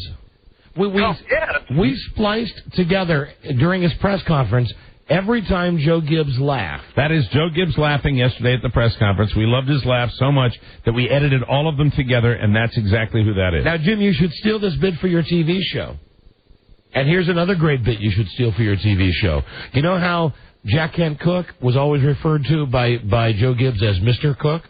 Right. Well, we noticed that yesterday he called Dan Snyder Daniel. Either Dan or Daniel. Most often Daniel. And this would be good on your show, too. We took all the time. Listen, here's from the press conference. Every time he referred to Snyder by his first name. Daniel mentioned. Daniel and I have been working nonstop. Daniel, here's what I know about Daniel. Daniel come down. First time I got to really know Daniel was to see the way Dan and I have been working, Daniel and all that. Time Daniel told me it went real quick. Daniel, obviously, Daniel and I got that from Mr. Cook. Yes, sir, Mr. Cook. And, even there, and a little of the laugh there at the end. Too. Even there, the Elton John song, I Can See Daniel Wade Goodbye. Yeah, absolutely. We were singing it yesterday. So, Jim, we were trying to tell people who listen to us across the country what a big deal this is in D.C., how even in the newspapers they're writing, the king has returned. Yeah, and answering the call, almost giving it religious significance. You're going to be on tomorrow and Sunday, right? We're going to talk about it a whole lot, but, hey, why is he calling him Daniel? Daniel is about 30 years his junior. Yep. And when he was coaching the Redskins, Mr. Cook was about 50 years his senior. So it makes sense to me. I tell you, Joe Gibbs, everybody loves him. He's a class act. And there's so many neat things that kind of come out of this, and one is that old Cowboy-Redskin rivalry, which is as big as it gets in any sport, is certainly renewed now that you got Parcells and Gibbs. And there's a fascinating stretch of football coming up out of the NFC East. And now, Jimmy, no pressure, but tomorrow night you're on prime time, right? Are we live? Tomorrow night, Jimmy's going to be live, and listen to this. You remember last year when you had the Raiders game up at Foxborough with the snowstorm? 2 years ago. 2 years, sorry about that. What's the temperature tomorrow night in Boston, Jim? It's going to be somewhere hovering around 0, maybe even a few degrees below, and the wind chill will be minus 10 to minus 20 degrees. Wow. Yeah, that's playoff football, man. I think this is wrong. I'll tell you that right now. I think this is a total miscalculation. There used to be days where the NFL would do anything it could when it came to matching up the playoff schedule to put the cold weather sites in the early slot. Right. And, of course, 2 years ago, Oakland, New England provided these magical, enchanting pictures. The snow framed against a darkened sky. It was like Hollywood stuff. And they fell in love with that look. And last year, it got reinforced with Atlanta at Green Bay in a wild card primetime game on a Saturday night. Again, it snowed. And everybody thought, this is pretty cool. This one tomorrow is cross the line. Yeah, is she really serious about that? You're funny. You're all upset. You're asking your fans. You're asking, who knows how many people show up, but you're asking 70,000 Jim, I guarantee there'll be 70,000 people there tomorrow. They don't care how cold it is. Well, when 400 of them go to a local hospital suffering from frostbite, they will. Man. Oh, God. Well, you warned them. What about Lambeau Field in those days? You know what? The only game you could ever compare it to would be the classic... The Ice Bowl. Frozen Tundra game, as it was called by John Facenda of NFL Films. So, Jim, if you had your way... 400 people. Now, keeping in mind that having it on at nighttime is a good move for our company, CBS, you would still move the game earlier because it's going to be too cold? Not for the players. Let me just emphasize, for the patrons of the NFL, you're going to be asking them to get there, total from car to to game, back to the car experience somewhere between 4 or 5 hours. Yeah. You know, when Green Bay had that game against Dallas 37 years ago, it was in the daylight. And I know it was still the same temperature, but it was a sunshine day out there. I hope you don't say this on your TV show tomorrow, because you're going to sound like an idiot if you say we should not play this game because it's too cold for the people who are watching. This is way past the line of sensibility. You're funny. You're funny. That's why you're the man. Oh, and Jim, you know, Westwood One is sending us to the Super Bowl in your hometown, Houston. So I already warned all the people in Houston. I sure hope that that Friday before that you make your way down to our broadcast site. I am serious, by the way. Hey, we'll get together in Houston. I am serious about this issue about playing a game at nighttime when it's 10 degrees below zero.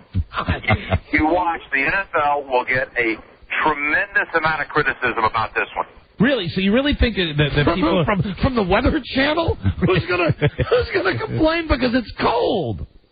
Well, I think it's a safety issue. I think it's hazardous to a lot of people. So you really think that there are going to be some people that get exposure at this game? There's no question about it. All right. Okay. We'll watch and see what happens. You watch. There'll be some fallout from it, and this is the reason right here why, in my mind, New York and Washington recently getting a lot of momentum about consideration for a Super Bowl down the line. It's absurd. It should never happen. It's absurd. All right, Jimmy, let's pick these playoff games tomorrow because I know you got. I give you guys all my best stuff. I love it. I know you do, but you do. Well, let's face it. You don't have the balls to say this tomorrow night at 8 o'clock when you're on CBS on the CBS network. You're not going to say, "Hey, I don't think we should play this game tonight because it's too cold for the fans." I dare you. I never. You jumped to that. I never said it shouldn't play the game. I said they've made a scheduling mistake. I dare you. They could have put, because we knew going in we were going to have Kansas City, Indianapolis, and New England and Tennessee. Right. We went ahead and locked in, New England late Saturday at the host site, Kansas City early on Sunday. I don't know. I just think that, I'm not calling for them to cancel the game, postpone it or anything, but this is past, there's a line you cross at some point where truly it becomes an issue, and I think tomorrow night they're going to cross that line. It's a health issue. Will you wear fake fur to protest? By the way, next week, if New England wins tomorrow, we take our AFC Championship game show on the road. Now, what's going to happen up there with your delicate condition? If it's cold next week and you got to do the show live outside from the stadium, right? We're out there, my man. We'll be there. Wow. All right, Jimmy. Here are the picks. Let's do this, and we'll play for charity again in the playoffs for the Super Bowl. 4 games. Let's get to it. Let's get Jim to whatever rally it is he's going to. My charity will be the New England Patriots Frostbite Fan Fund. Very good. First game would be Carolina at St. Louis. I'll take the Rams at home. Mike. I am going to go with Carolina. Jimmy. All right, Mike. Good job. I'll take the Rams. And I like the Rams by double digits. Tennessee at New England. Jim Nance says, America, this game should not be played. I did not say that. I'm taking Tennessee. It'll be played, and I'll take New England. I'm taking New England also. Jim. I'm taking Tennessee, baby. Wow. Now what? Now why? Give me a reason. I think there are a lot of reasons. First off, I love the New England team, and they've won a lot of games. They're very mentally tough.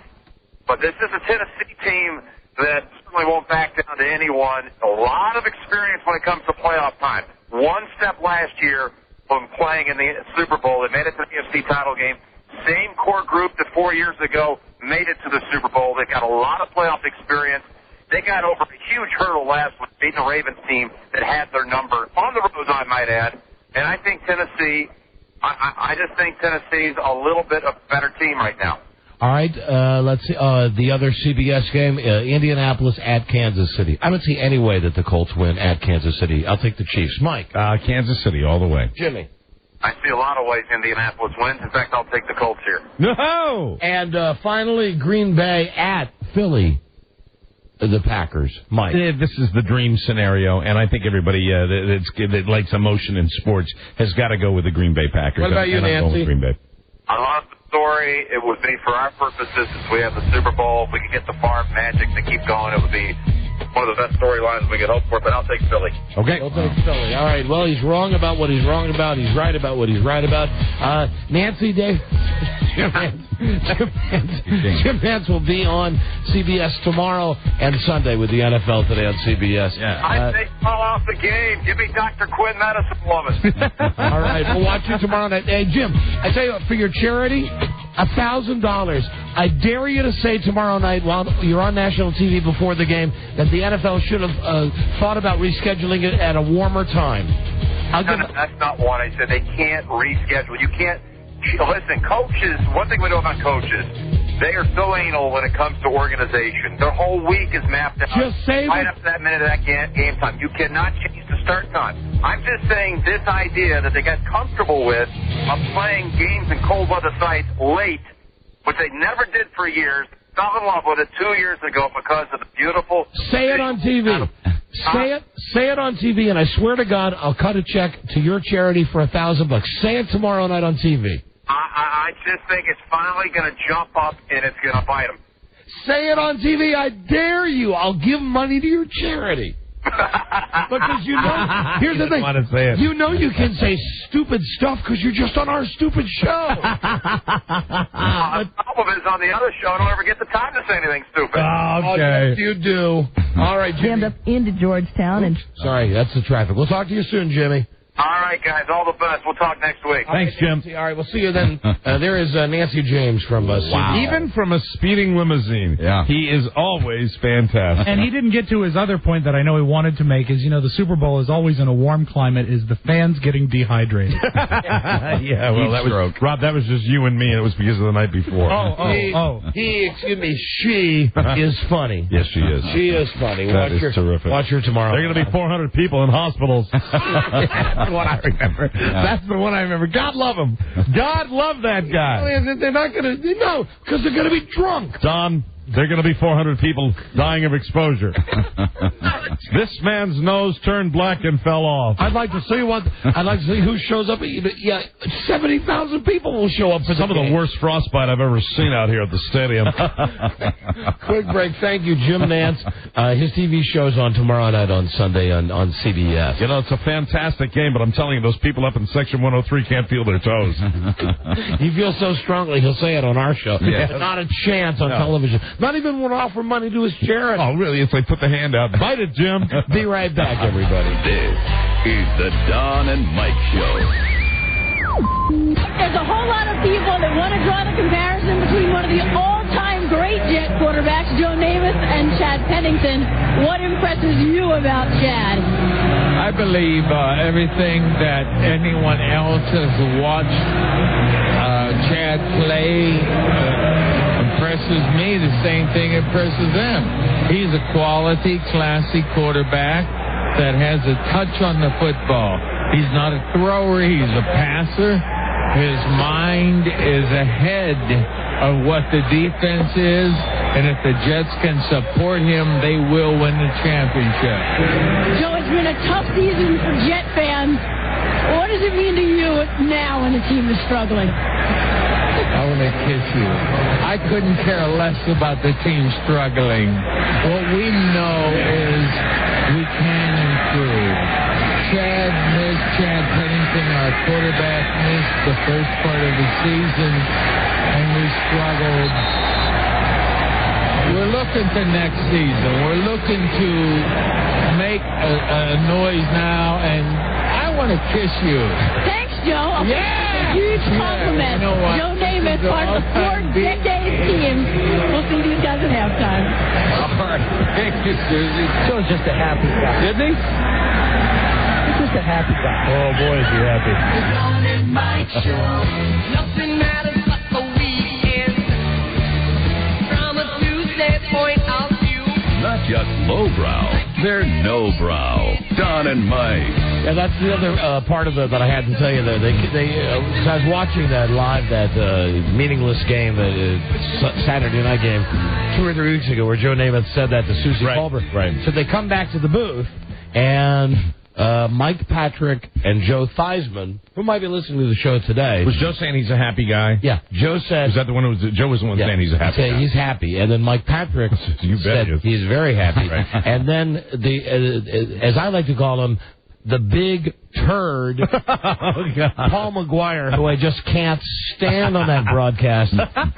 You know, I mean, he's not in the same century as those guys. He doesn't get what's happening. He's mad because as the game continues, Theismann keeps saying, yeah, he sure was happy. And then at one point, the old man in Paul McGuire comes out and goes, is that what we're calling it now?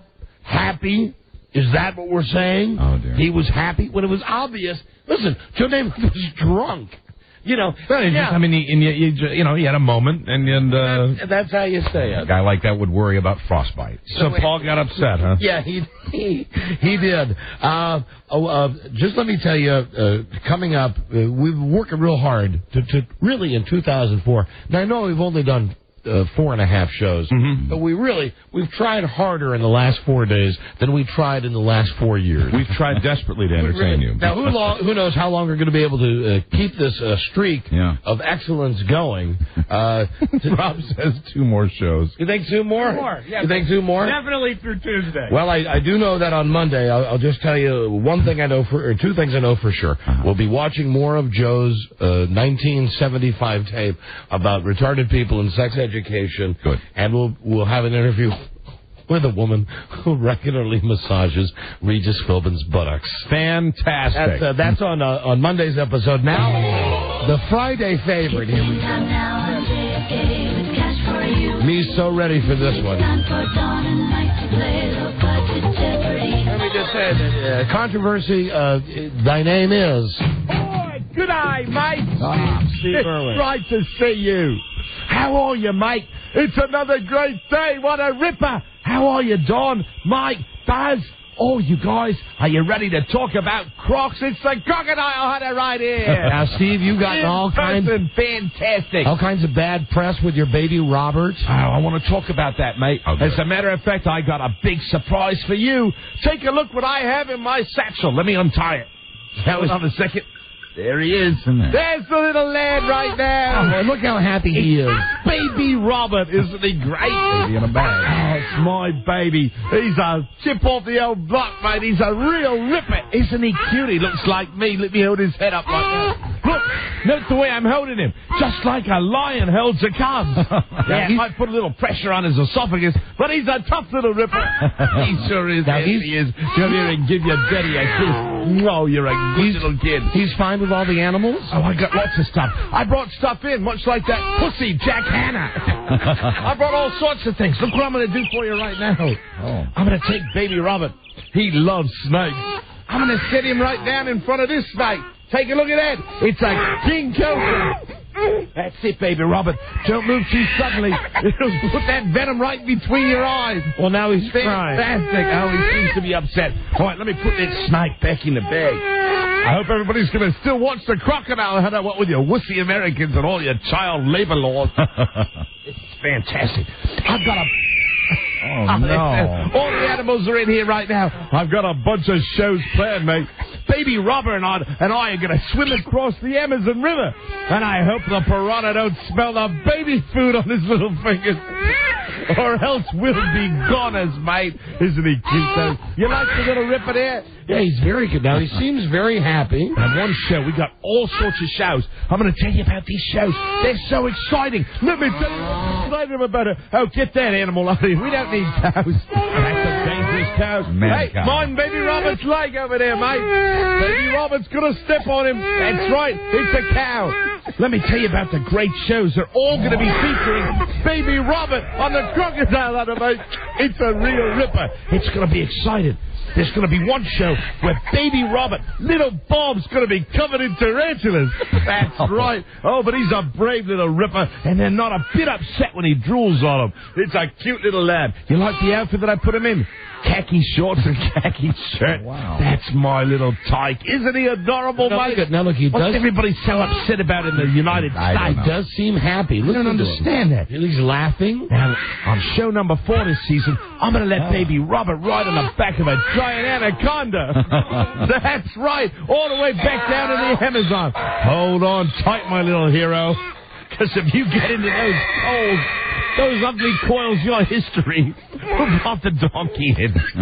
It's a bloody donkey. It's a real ripper. I made Robert's pants out of steak. And now the baby seems to be crying again. He's crying, but he'll be happy. I've got something for him to play with. You know what he likes? What? He loves scorpions. That's right. More than Legos, mate. And he's developed an immunity to their venom after being stung several times. Wow. Yeah, we were a bit worried about Bob when he swelled up like a baseball. But now he'd rather play with scorpions than his rattle. And speaking of rattles... the only rattles that baby Bob likes are the ones that are attached to snakes. That's right, back at home. He hops into his crib and sleeps with an Eastern diamondback. That's right, the nanny sure doesn't come into that room too early, mate. He loves snakes. That's right, he loves all the animals. I've exposed baby Robert to all the animals in the forest, mate. It's a lot of fun. I don't mind telling you. Sure to seem to be crying a lot, though. You know, we don't worry about that, mate. He's a brave little ripper, just like me. I'll take baby Robert into a giant snake pit and set him in front of a cobra and do all sorts of fun things. He loves snakes. What is that? That's a strange... Oh, you know what that is? What? That's the Eastern hound dog from the United States. Mind your P's and Q's, baby Robert. Why don't you come right under my sticky armpit right now? Just like I held you when I was feeding those giant crocodiles. But it's great to be back in the United States, because me and baby Robert are doing a press tour together. And he... Back down you go. Down you go. That's right. You know... most wild dogs like this one, they like the taste of baby flesh. So it's really dangerous. No! Ow! Oh, that one. Look at that. Crikey. Oh, he bit your finger. It clean off. That's another pinky. That's all right, mate. I'll sew it back on and have a... Mind the baby now. Watch out for the baby, Robert. Animals love Robert. Because I bathe him in gravy. That's right. Each and every day. That's right. It's either turkey or beef gravy. It's a gravy bath for baby Robert because it calms the animals down. And it gives him a real sense of the danger that he's going to be facing when he goes up to be a man. Please look at the baby for a second. Look, if he's not happy with all the animals here. He's a little upset, but he's a brave little ripper. Come on. I think his cries and sobs are indicating that he loves animals as much as his daddy Steve. Let's see. Is he going to straighten out yet? No. Yeah, there you go, baby Robert. No, he still seems to be upset. Let's put something else in front of him and see what happens. Now, these are very dangerous chickadee birds. Look at these chickadee birds, baby Robert. Now, mind your eyes. Close them tight so they don't peck those baby blues out of your head. Baby Robert's got to get used to every animal in the forest in the kingdom and find out how they're wonderful. That's it. Now, look, this bird. He lighted right on top of Robert's little soft spot. That's right. I sure...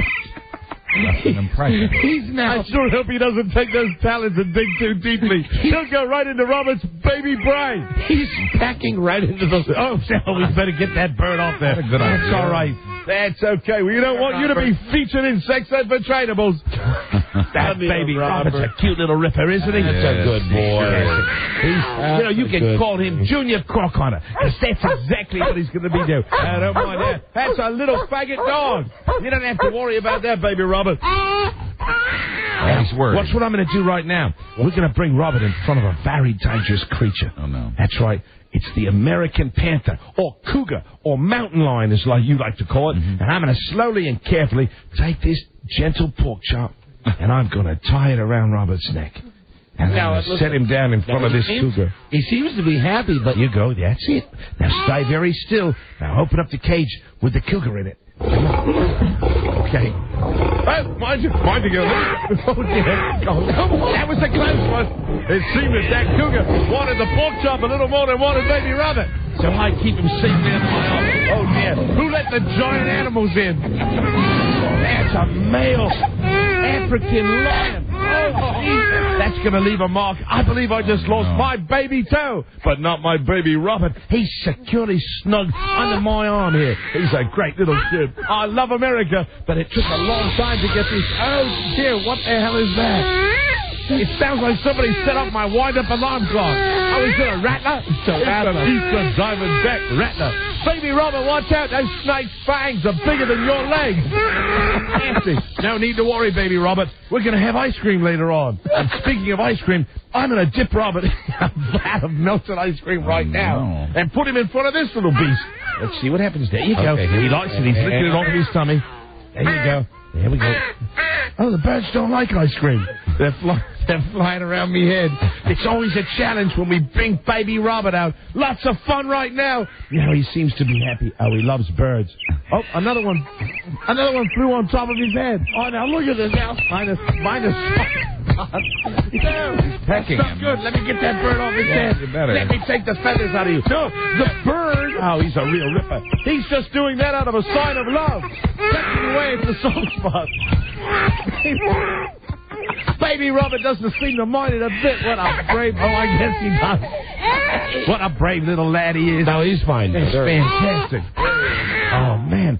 First, I'll dress him in red and shake him like a little scarf at a raging bull. There you go. You want to go? How about the running of the bulls, baby? Whoa! That's nasty. Look at him. He's beautiful. That's a giant... What the F is it? It's a giant. I think it's a giant camel. Baby Robert. My God. I've got the ice pick in my hand. My God, what are you confusing me or something? Oh, who let the elephant in? Baby.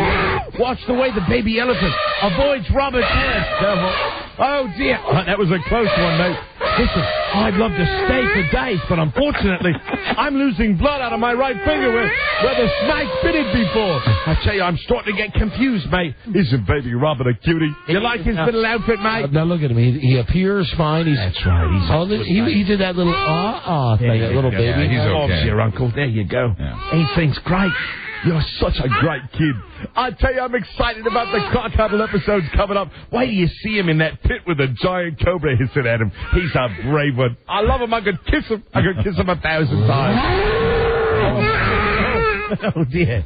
This one doesn't like baby Robert. This is one of the... You're looking at me like these I know are animals that don't like baby Robert. I'll tell you right now, I don't know what the hell that is. He's looking at me like I have any idea what these sound effects are. It's something... It's a bull. It's a Spanish bull. Beware. Don't worry, baby Robert. I've done plenty of bullfights in my day. I'm going to sit you right up on top of this giant bull, and we're going to see if you can ride him around the ring. All right, now hold on. Wait till the baby calms down. All right, calm down. Now sit right on top of the bull. See how you like it? I don't know. Boy, that... Let me catch him. Oh, that's a close one. He almost fell onto the concrete floor, baby Robert. What a lovely little tyke this is. Yes, he's a good baby. Watch out for the wild boar. Those fangs would impale the babies. That's dangerous. That's a dangerous creature. And they don't have a sense of babies like we do. You know, all these animals want to eat your baby or peck your baby. They do, but I can protect him because he's sitting snugly right under my arm. That's right. It's feeding time, too. We got to get all the animals in here because it's time for a big feeding. And I'm going to force this piece of fish into baby Robert's baby hand. And we're going to see which animals we can feed. First of all, let's feed the bull. There we go, baby Robert. How's that fine? Oh, that's great, you little ripper. They love to be fed by hand, especially a little baby hand. See what animal comes up next. All right. I'm going to give him a piece of steak. All right, now, that's it. Don't be scared. Just drop the steak into the lion's mouth. There you go. That's good. He got a little upset with that one, feeling that big lion's hot breath on his tiny little baby hands. You want to try one more? All right. I'm going to give Robert a pork chop right now. Uncooked, of course. Let's see what comes out of the cage fence. It seems to be a donkey. It's a moose. It's a giant Maine moose. We don't know. Look at that. That's a beauty. He doesn't seem to want the pork chop. He wants Robert. You can't have Bob. He's my baby. There you go. Oh, now watch out. That's a giant king cobra. Look at him hiss. Hear that hissing? Or is it a rattle? That snake is going to bite your kid. It's a rattlesnake. No, he's not. Watch. I'm going to hypnotize this snake by moving Robert back and forth in front of his hip vision. Oh, no! Oh, no, that's all right. Was it an Eastern Diamondback rattler? I don't know. That's right. He's immune to the venom. It doesn't matter. He's gotten bitten by the little baby snakes. I trained this kid just like me own. Right, that's right. He is me own. All right, one more animal. Let's see what else we have here. What's it? Beware, Robert. I'm not experienced. Oh, no. He's becking away the American giant rooster. That's nasty. Get the rooster. Get the bloody rooster away from my kid. Get him away from me. Need some Band-Aids. I don't kill animals, but I'd sure like to kill that rooster trying to peck out Robert's eyes like that. That's bad stuff. Oh, he's upset. Oh, now you've calmed them both down. Everybody seems to be okay. Everybody all right now? Doing just fine, mate. All right. It's time to put baby Robert back in my satchel. That's right. He's got a little water and he gets plenty of air in. So you leave him in your bag? He's in my bag. Look at that. You zip him up like in that old-fashioned doctor's bag. He's got plenty of air, mate. And it's the easiest way to travel. I just pop him into the overhead. It's fantastic. Oh, even though the baby's gone, the animals... They're all in here. Don't you like these animals? Look, it's a giant ptarmigan. Look at the size of that flying up overhead. It's a beautiful bird. I love birds, snakes, reptiles, mammals, anything made of the crocodile. Especially that Spanish bull that I finally was successfully able to identify. What are you? It's an American house cat. Beware, mate. Those things are dangerous. I don't keep baby Robert around an American house cat, but he's fine around the elephant. Hello, you little rippers. Come on, gather round. Oh, and it's a horsey pony ride. Oh, baby Robert. I got to get baby Robert back out of the satchel again. Yes, he's such a wonderful little baby. I enjoy this. I'm going to like all these animals. Well, he better get trying this thing, mate. Oh, no, crickets. Bloody crickets. It's crowded in here. My God, it's tough. Swear to God, baby Robert's getting used to all the animals at one time. It's a chimpanzee. Go on, mate. Having some fun now. Oh, the kitty cat's purring right next to the chimp, but the baby's still crying. I tell you, what a great way to work up a sweat, mate. Hello. It's a Ken Stevens. Beware, mate. Get away from me, you dog. I'll kick you with my desert boots. They all got to go. Back in the cages. Everybody out, come on. All right. Woo. All right, Steve. I hope you tune in for the Crocodile Hunter. It'll be lots of fun. We will. We'll play Low Budget Jeopardy. We have a champion. We need a challenger. Well, then I'll put the baby back in the trunk of the limo. Phone number is 877-365-3636. I hate your low temperatures around here. That's the number. Get this bull out of here. Put him in the back, mate. We'll be right back. This is the Don and Mike Show.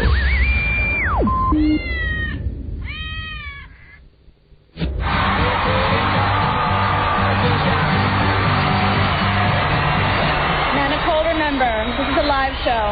Watch the bad language. Okay. God. It feels so good to be standing here tonight. Yeah, instead of standing in mud and... Why do they even call it the simple life? Have you ever tried to get cow out of a Prada purse? It's not so f***ing simple. I tell you, I just cannot believe the things that come out of this lady's mouth. The Don and Mike Show. Mildly cross-eyed, Don Geronimo and Mike O'Mara. Yeah, all right, let's see. We'll do this. Special Steve Irwin. I like this. Why is that bull still in it? You boys better beware. He's dangerous. Goody two, goody two, goody two shoes. Look at the size of his thing. I just touched it, mate. He seems to really like it. I think he's trainable. Let's play, oh, God, where's the... Here we go. It's the music. For Low Budget Jeopardy, and here now is the Crocodile Hunter. This is Low Budget Jeopardy. Now entering the studio is our challenger. This is an investment banker from Baltimore, mate. Let's say hi to the lovely Kristen Coppage. Hello, Kristen. Hello. Hi, honey. Are you a nice little coppage? I think so. And now entering the studio is our champion. His two-day winning total is $51, all American. an engineering manager from Alexandria. Let's say hi to John Herring. Hey, John. Hey, LQ. Hey, John. Watch out, Mike. They're all over here. John, being our returning low-budget Jeopardy champion, can you tell us how it changed your life? Well, you remember how last time I told you I got the operation to become a woman? Yes. Well, let's just say that I'm really wet down there right now. What a lovely image that is, Mike. Let's really say that. John's wet down there. And now in the studio's the house to low budget Jeopardy. Now, Kristen and John, don't screw it out with you. Let's say hi to Alex Trebek Geronimo. Thank you very much, Steve, and... Look out. I just got stung. I just got stung by the donkey. What the hell is it? What? No. I have no idea. I'm having trouble identifying that. What is it's an it? elk, Steve. It's an elk. It got stung by the elk. I'll see you at their club. Oh, that's right. Let me see if I can milk it. Oh, there we go. Bob's your uncle. See you at the Elks Club. Good mind. Would you like some fresh milk? John, Kristen, here are your categories. They are, what's that, C? What's his number? I like that.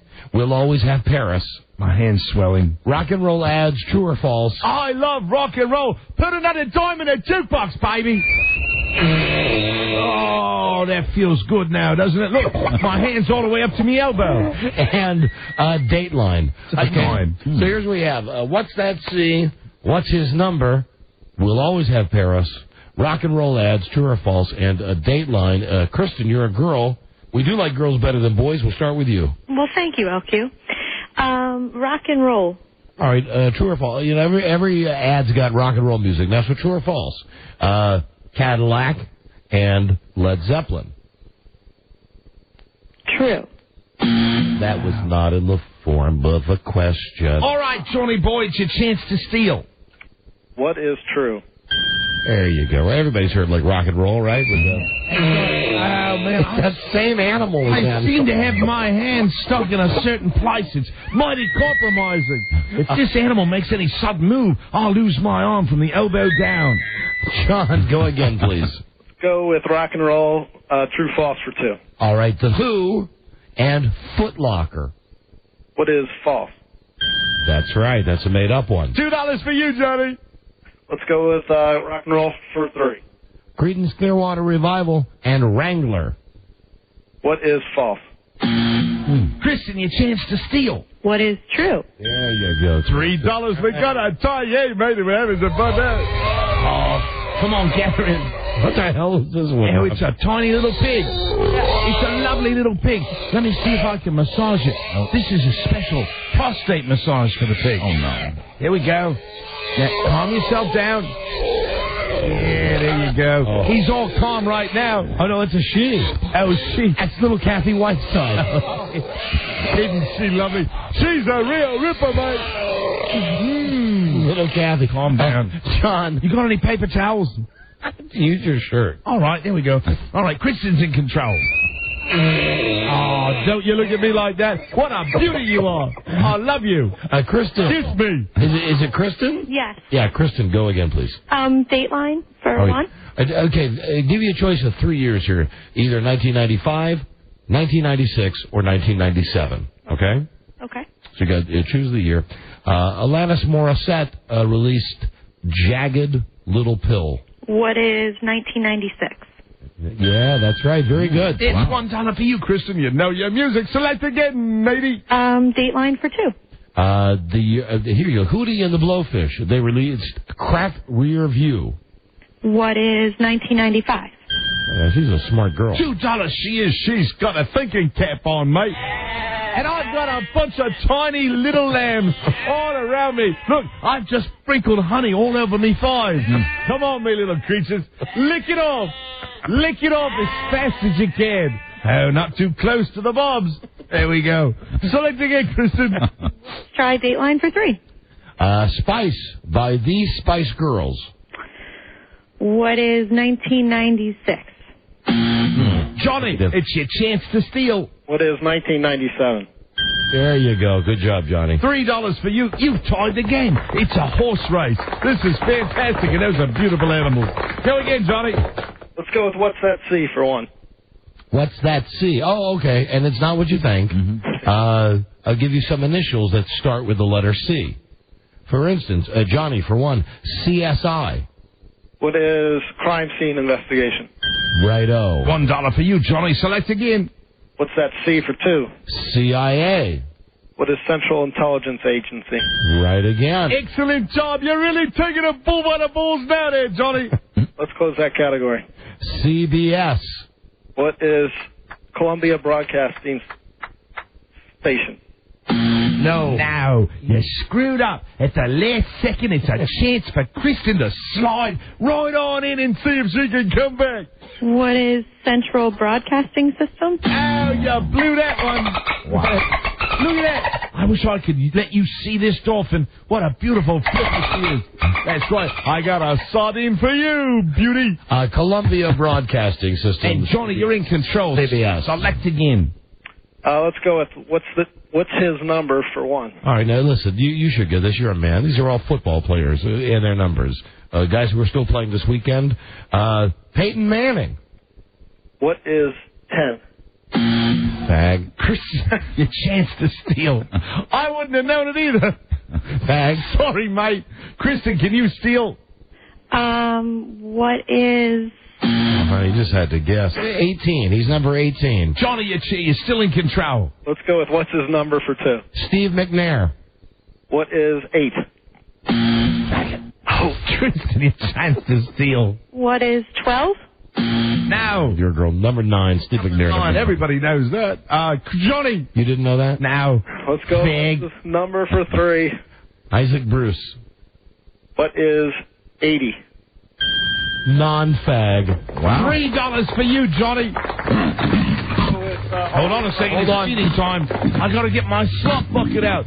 Look at this beauty. I say, you're gorgeous. Yes, you are. What a giant hog. It's a giant American hog. There you go. Look at that. This one's named Kathy Whiteside, too. I got goo all over me shorts.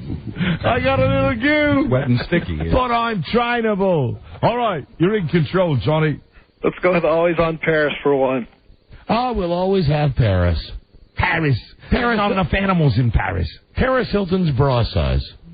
What is 34B? That's correct. $1 for you, Johnny. Select again. Let's go with, we'll always have Paris for 2. Oh, this is the last category on the board, you know. A Paris Hilton's dress size. What is 4? Fag. $2 for you there, Johnny. He's gotten more of that than any condensed ever.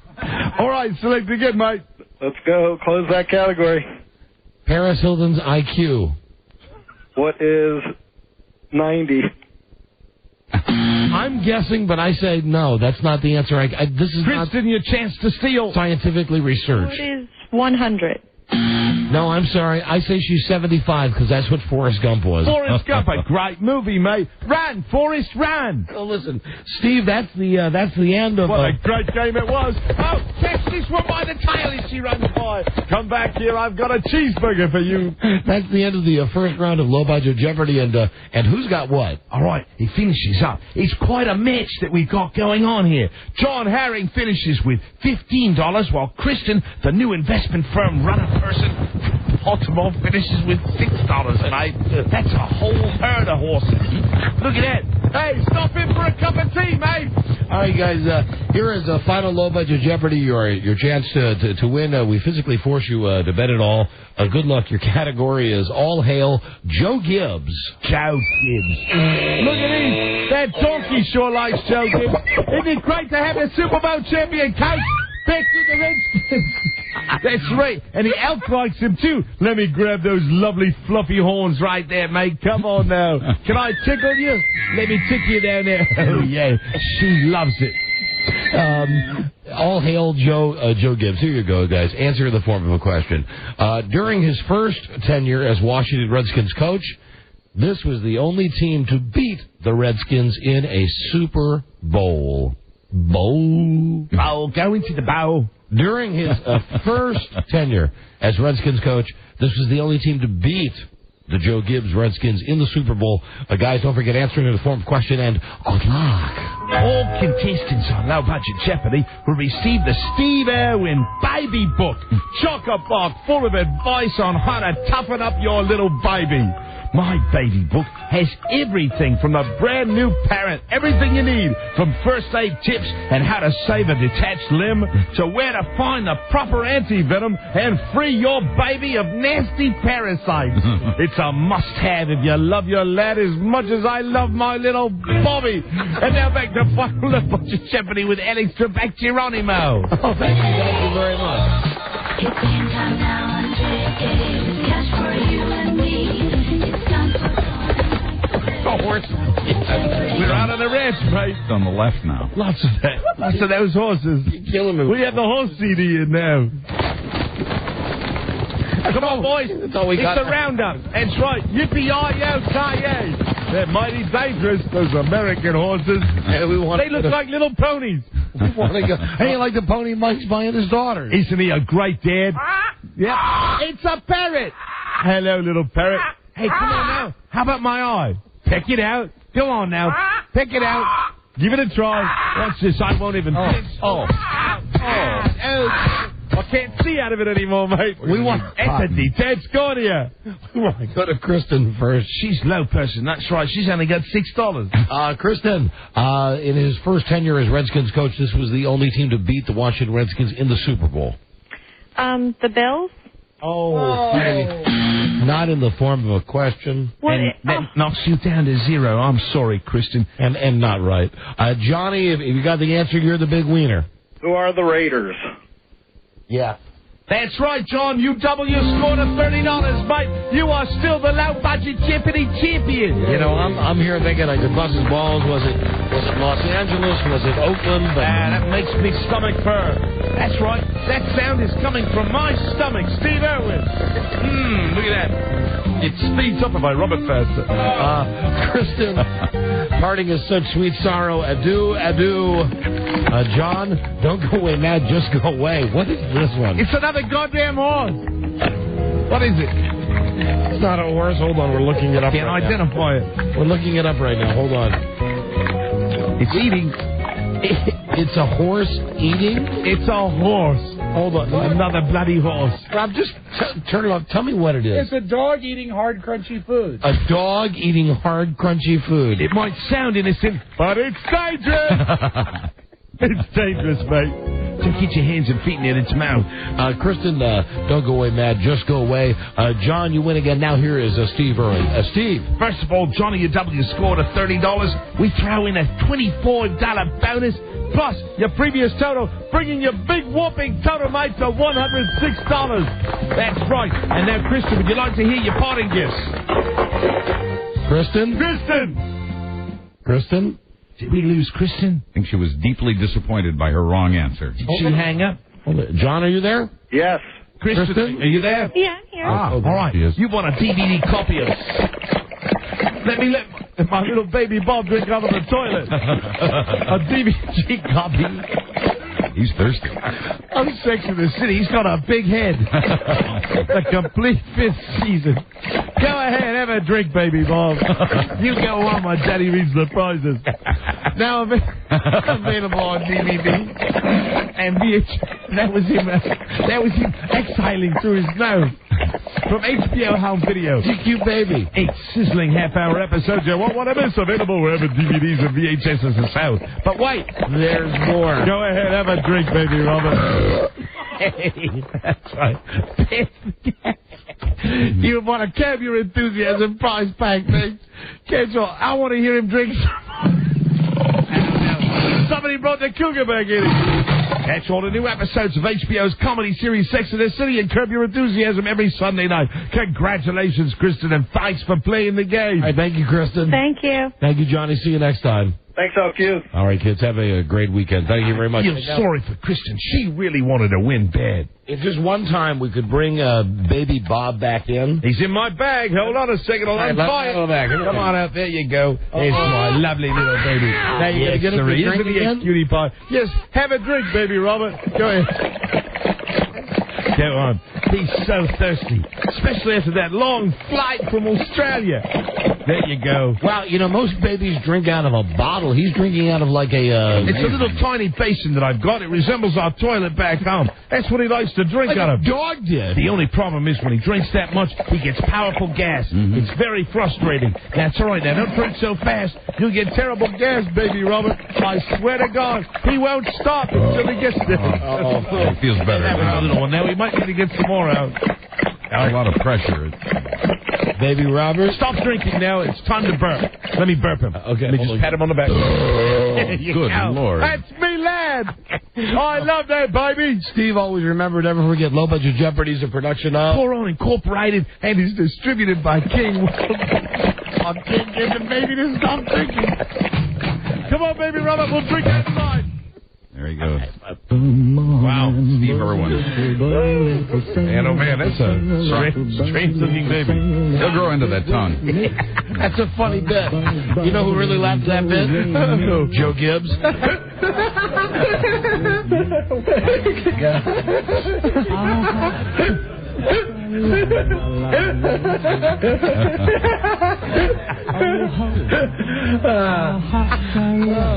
Wow. There it is.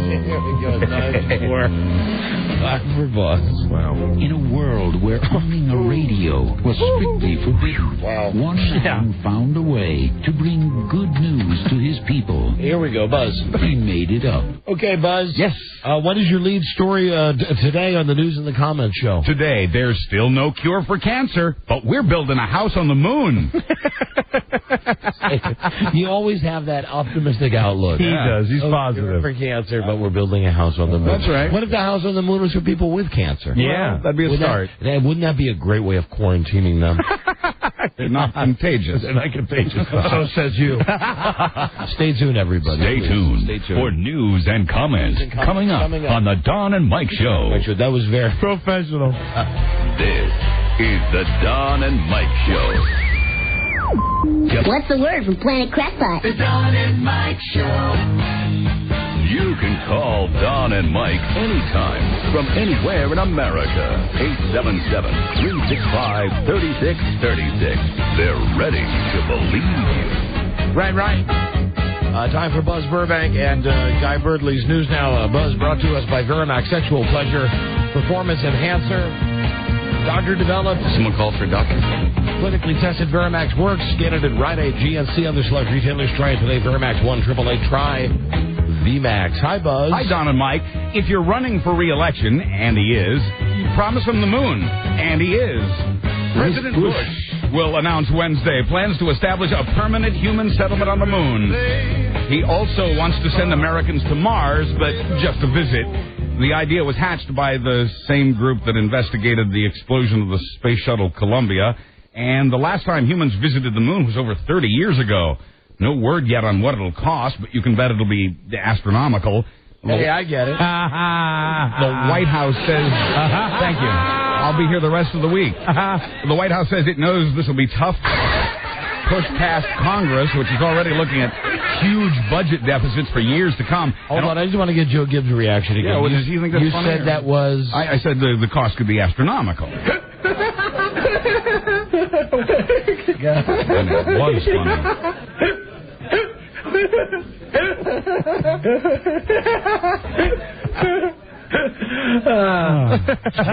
There you go. Joe Gibbs. And what is all this talk about the moon and Mars all the time? There are other planets. How come we're not trying to get to Uranus?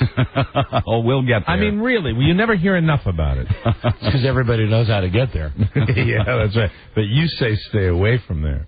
I've been there. Well, that should have been our lead story. Yeah, that would have been it.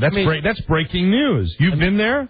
I mean, I've wiped. Oh, your own. Yeah, well, that's a start. Are there rings around? Yeah, right. It's Uranus, which would, if you're speaking about it like I would be. Sometimes it's confused with a star, a bright purple star.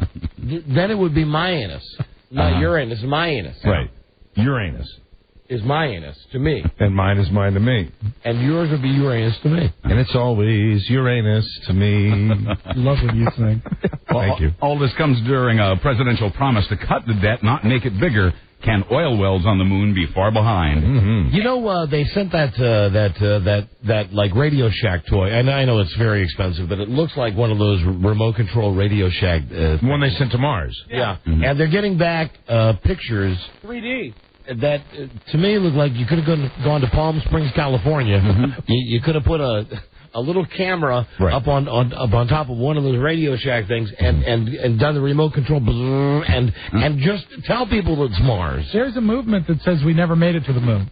Really? Yeah, that was all just staged. It was all staged, and I think it's fixed. Rob, I saw the movie. I believe it's Capricorn 1. Is that the name of Capricorn 1? It co-stars O.J. Simpson. That's all I know. That's right. A movie saying that it was all done on a Hollywood set. Yeah, and then it's the sequel never got made because it was too controversial. Which was Capricorn Hole. Well, although the Democratic hopefuls may not be able to stifle W's re-election plans, scantily clad women just might. They call themselves babes against Bush. And although that seems like an oxymoron, are they shaved? Really just calendar girls with a cause. So they don't like shave their pubic area? I don't know, but that is a great question, if they're shaved or not. We're concerned about AIDS inside our White House. Make no mistake about it. Quoting one grammatically challenged babe, me and a few of my friends were going to anti-war rallies over the summer, but we felt like our voices just weren't being heard. Maybe cleavage is bad for acoustics. But they object to other Bush policies, not just the war. Quoting another lass, I've never modeled before, but I strongly believe in the cause. Baby. So they put together a calendar seasoned with flimsy T-shirts and thongs and notations on all the dates they feel the president's done something stupid or destructive.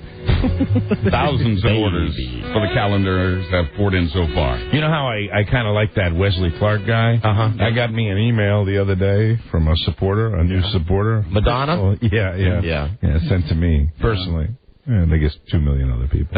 And I kind of went, stay away. Oh, yeah. Yeah. And I said, oh, yeah. Oh, yeah. Yeah. I got an open-mouthed email from Madonna. Yeah, and you know, that's... And really, when I first got it, I thought it was the lady that worked in the sales department. Careful, there may be a virus attached to that. There is a lady working here named Madonna. She's worked here for a long time. Really? No, well, it's Madonna. Yeah, you're right. The New York doctor... Now, which Madonna are you talking about? The Madonna that works at the radio station? No. Or the Material Girl? The Material Girl. You know, her reputation and all. Gotcha. Yeah, that's the virus joke he made. That's right. He took his funny pills today. I know he did. The New York doctor... I have no problem with it. I'm just noting that he took his funny pills. Right, Joe? Yeah, Joe Gibbs. The New York doctor who forced George Harrison's dying hand into autographing a guitar has been demoted. Dr. Gil Lederman, a cancer doctor, is out. For doctor? Yeah, he's out as director of radiation oncology at a Staten Island hospital. He's a cancer doctor. He's doing great. Yeah. You know, I wouldn't. You know, the last time I checked, we haven't beaten cancer. No. So I wouldn't go around and say, hey, I'm a cancer doctor. Yeah, exactly. Because it's like saying, hey, I'm a failure. Exactly. Even if you're really in the field and you're trying. Maybe that's just his meteorological sign. What? Cancer. Well, we had Capricorn 1. I'm a cancer doctor. Well, where's Pisces? Just around the corner. Very, very suspicious by nature. Letterman had that job. And that's a D, not a T, right? So I'm trying to say Lederman. Lederman. Hey, buddy, it's your old pal Dave. Yeah, Dave. I wonder if you would take a request. What? Yeah. What? Go into real estate. Oh, Lederman. Oh, yeah, man. not with a T. Lederman. Oh, I am. Lederman. It's been instant karma. Hello, this is Dr. Lederman. And would you please take your hand and autograph the guitar even though you're dying? And now listen, little Johnny's going to sing for you. There you are. That's right. This is Michael Hoffman, and you're listening to Jew to Jew. It's been instant karma for the bad doctor this week. His offer to donate the guitar to charity was rejected. Hey, instant karma. Thank you. And he's being sued by Harrison's family for $10 million. The hospital says surgically removing Letterman from his post had nothing to do with the guitar incident. They say he'd been working on this for over a year toward booting the guy. The doc had already been fined for talking to the news media about Harrison's condition during his treatment. A German Elvis Presley impersonator, and already I'm laughing, has set the new Guinness World Record for the continuous singing of Elvis songs. 28-year-old Shazad Shelvis Eichmeyer Hi. Hi, I'm Shazad. I'm Shazad Shelvis Eichmeyer. Right. Here's what he had to say. Oh, you are a great guy. Thank you so much. Yeah. He spent 40 hours. 40 hours in that jumpsuit, beginning with That's All Right and ending with My Way. You mean, so if regardless of your German, Italian, French, whatever, 40 hours, that's it? 40 hours is the new record. He Rob, broke the old record. Hey, you could do that this weekend. I can't get the time off.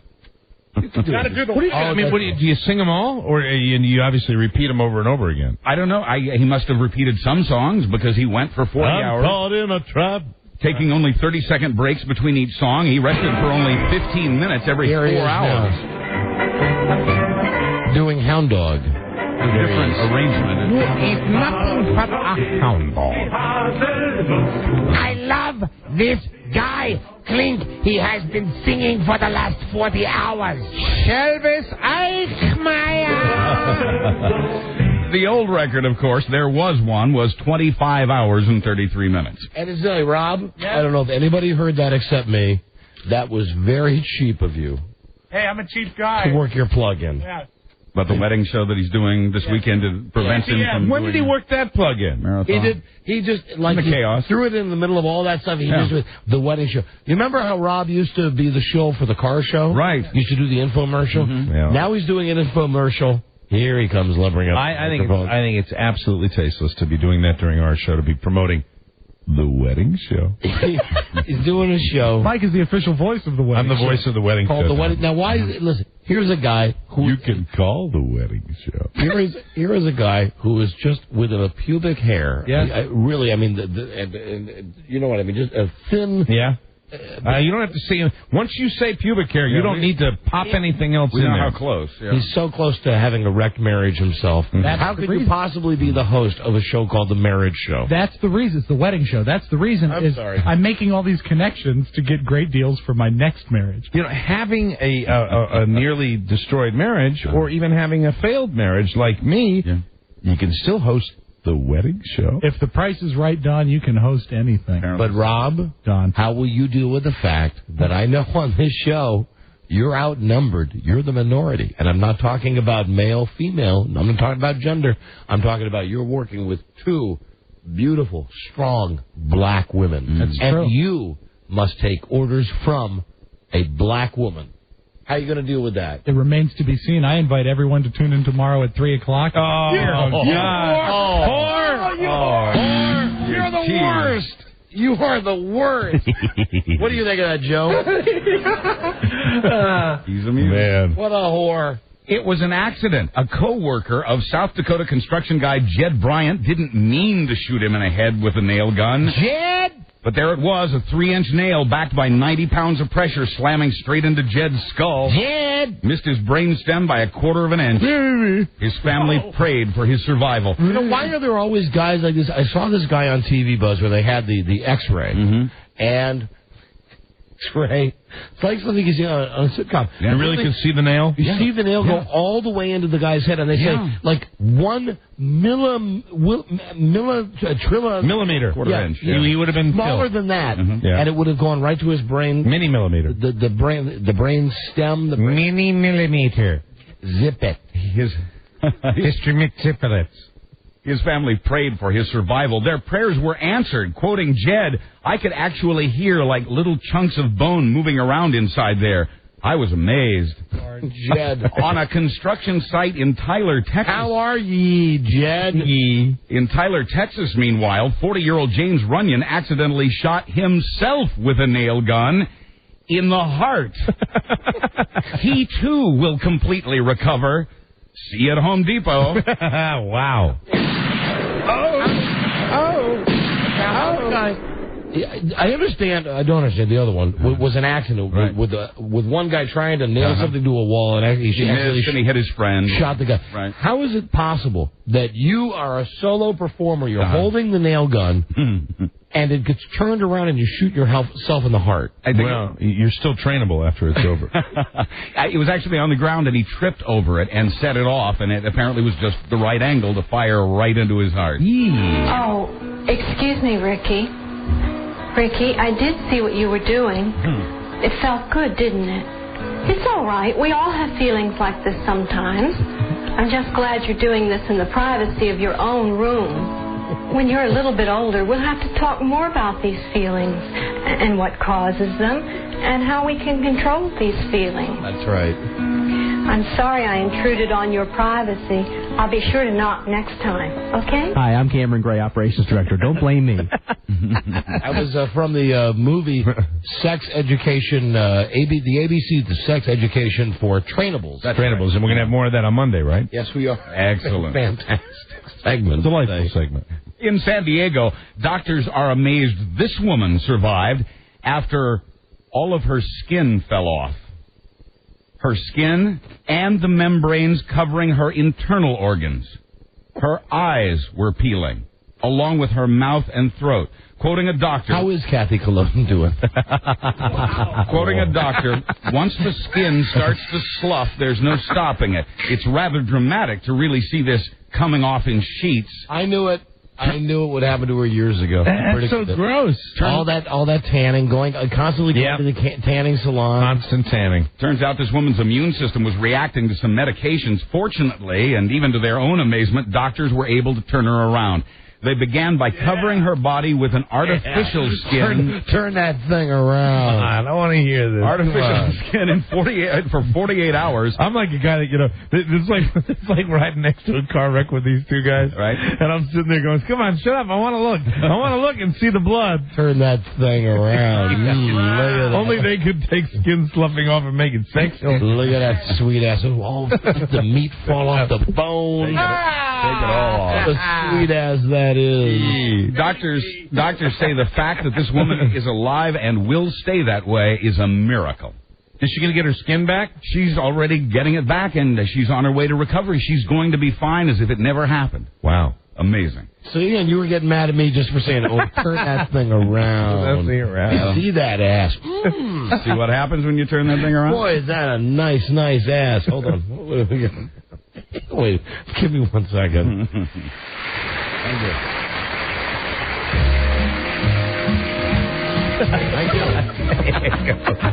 Well, we'd like to. Is this a tribute to that woman? Yeah. This is Frank Sinatra, from the Don and Mike show. From the Don and Mike show to her. I like that. The Sopranos. Surely you remember The Sopranos. Oh, hold on. I got Tony Soprano saying hello to us somewhere. Yes, you do. Okay. Hi, Don and Mike. We appreciate it. Thank you. Thank you. You remember Tony. Well, he and the gang will be back on March 7th for 13 episodes. The final 13 episodes. Jesus. There were plans to make 10 more next year, but Gandolfini just rolled his eyes when that was mentioned. Quoting creator David Chase, I think this last 10 episodes will be the movie. That's the plan. What is the deal with how hard it is to make that show? Oh, it's not, I don't there know are other shows that are just as difficult to make. Right. And a lot of the stars, for instance, I was reading Edie Falco, who plays Carm. Mm-hmm. She's already complaining, saying the only roles that are coming her way are playing Italian-American women. Right. James Gandolfini is complaining, saying that he's up for all these fantastic roles, and nobody can picture him as anything except Tony Soprano. Right. So if that's the case, why don't these people just re-up until we're sick of the Sopranos? Right. And keep getting the money. Also, during this, James Gandolfini got engaged. I don't know if it was yesterday or if it was the day before. Right. But his ex-wife is so pissed at him. James Gandolfini's ex-wife, it was in the Inquirer. Got it here.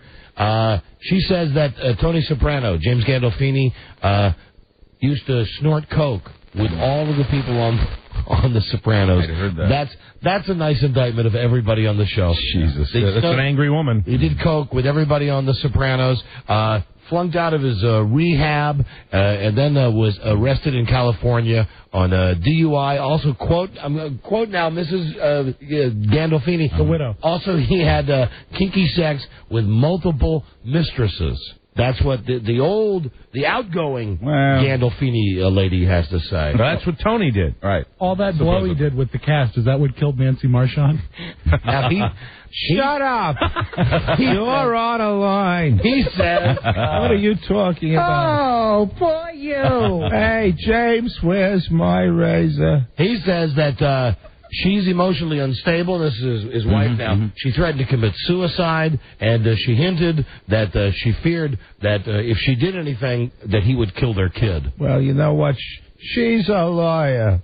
And there's nothing quite like that delicious Coke. I enjoy it. Where's my Colombian flake? Come on. Can I tell you something now that you're dead and most of the skin is peeled off your body? Yes, Don. What a great ass you've got. Thank you. Let me see that thing. I hate the way you talk. I'm going to turn you around. Thing. Come on. Baby. Oh, that woman is not your aunt. Well, Gandolfini says his own divorce problems have made playing the separation from Carm a little uncomfortable on the show. By the way, David Chase promises to bring the show's story to a definite ending.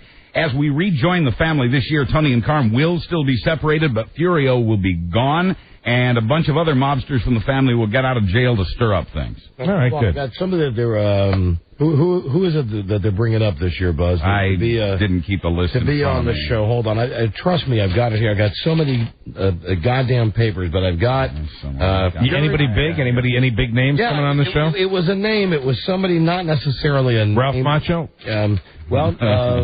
No. Making guests. Do you know who I'm trying to think of? The only one I can remember, there was a lot of guests. Robert Loggia is going to be on this season. Oh, good. Frankie Avalon is going to be on this season. No, it was Frankie Valli, not Frankie Avalon. That's right. What's the difference? Joe Santos, Paulie Bergen. Yeah, and Tim Daly, the guy from Wings. Yeah, really? But he's got to be an FBI guy. But there's somebody else who's going to play. God damn it! Who is it that's going to take Ralphie's part? Is it Steve Buscemi? That's it. Because he directed the Pine Barrens episode. Okay, very good. And Steve Buscemi is a good guy to take Joey Pants' place. Absolutely, that's fantastic. He's nice and weird. Good actor too. If you want to see Donald Trump tearing into CBS honcho Les Moonves roll tape on this evening's Access Hollywood, Trump still... Now, why would he do that? Well, Trump still steamed about... Leslie's a wonderful man. We all know that, but Trump disagrees. He still steamed about CBS dropping his Miss Universe pageant, which now moves to NBC. That's the same network that now carries his lame-ass reality show, The Apprentice. Trump's also mad... You're fired! That's all I've seen. I've seen the commercials. It's just... You're fired. That's the high point of the show. Trump's also mad at Moonves for putting CSI on against his new reality show. Here's what the Donald has to say about all that. Well, no, wait, hold on. He's mad that CBS is putting, I guess, an extra episode of CSI on. Well, everybody knows he's an ass. Yeah. Well put, and funny you should mention that. But first, to quote Donald Trump, referring to Les Moonves, he made a fool of himself over Miss Universe. If I were Sumner Redstone and saw the bad deal he made, he wouldn't be running CBS, end quote. Quoting a CBS lackey, Les is running the #1 network, and we're somehow managing to limp along without Miss Universe. Trump's reputation as one of the world's greatest horses' asses remains unchallenged. Wow. End quote. Wow, that's from the PR department? That's from the Tiffany Network. You know why? Because they screwed with Leslie. That's right. You never screw with a guy with a girl's name. You never do. And listen, about the Tiffany Network, that's what I say to the Tiffany Network. You're mad? You're mad at CBS? Here's why. He is so mad. Here's why. You know, every set in my home is wired to CBS. I can't change the station. It's part of the deal. Yeah, it's part of the deal that we signed. So we work with CBS. So I'm talking with Frida last night, and then she says, "Do you want to watch Friends?" And, I've kind of gotten into the, how you doing? I told you I'm the last guy in the world to get Joey, but I like it. I said, no. I've seen the ads saying a special 2-hour CSI. I said, let's TiVo Friends. Yeah. Watch CSI. Mm-hmm. So we sit down, and here's the thing with CSI. It comes on, it's a new one because William Peterson has the beard. Right. And I'd like to bring another topic, another day. Mike, maybe you could tell me, why is William Peterson totally gray in his hair, but his beard is just as brown as my BM this morning? Some guys have that kind of coloring, but his, I can tell, is definitely an altered beard. And what do you think of me? I like you better. You're letting your gray come out. Letting my gray come out. I believe I have the whitest beard on the show now. Oh, no. I have a Santa Claus. I think I've got you beaten in the beard. I think gray. I'm much more... Rob's the whitest of all of us, of course. We're talking about in the soul. Him the coward of the county. But CBS has promoted the 2-hour CSI. Right. So I'm watching this last night, and it comes on, and you go, okay, he's got the beard. All right, so I know it's a new one. It gets going, and you go, this seems vaguely familiar. This might be a plot line I saw last year. And it was one of those things, it wasn't until like 20 minutes into the show that I realized it's a repeat? I go, I just got chipped. They just cheated us. This is a rerun. I could have been watching. How you doing? But, I mean, what about the second hour? The second hour was new. Okay. So they put the new opening on an old show to try to fool you. Yeah, they did. Oh. They did, those bastards. Yeah, they're tough there at the network. Leslie. Buzz, what's next? Coming up, some secret phone numbers have been... Whoa, what was that again? Let me try that again. Coming up, some super secret phone numbers have been made public. Oh. Yes. Well, do you have them? I don't personally, no. But you know someone who does have them? Yes, lots of people. Okay, all right. That's next. The Buzz's secret phone numbers. Super secret. Yes. We'll be right back. This is the Don and Mike Show. Gosh, I hate to interrupt. It's all been so incredibly fascinating and entertaining and instructive. Really, the time has just flown by. The Don and Mike Show. Why anybody, girl? Make them know say I'm from my them. Happily cruising aboard the rudderless ship, Don and Mike. Oh, yeah, Shaggy, Carolina. Let me dedicate this to my man, the king. Yeah, God, a happy man, Joe Gibbs. Let's count all the times that he didn't call Daniel Snyder Mr. Snyder yesterday. Right. Daniel mentioned, Daniel and I have been working nonstop. Daniel, here's what I know about Daniel. Daniel come down. First time I got to really know Daniel was to see the way Daniel, Dan and I have been working Daniel and all that. Time Daniel told me it went real quick. Daniel, obviously, Daniel and I got that from Mr. Cook. Yes, sir, Mr. Cook.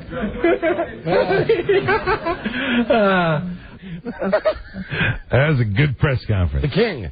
12 Daniels, 12 Daniels and 2 Mr. Cooks. He has risen. Yes, he's back. Joe Gibbs, he has risen. The second coming. Why don't we just give him why don't we give him a before the first game? Why don't we just drag him? No, why don't we just drag him on a cross to FedEx Field? Well, because he's resurrected now, so he would be in robes floating over the stadium. That's right. Yeah, but he's back. I couldn't be happier. Just move the stone, and there he is. He's there. He materialized. There you go. There's an entrance. If you ever wanted to call Steve Young's house or Kareem Abdul-Jabbar on his cell, this was and may still be your chance. Who did you just mention, Buzz? Kareem Abdul-Jabbar. Hold on.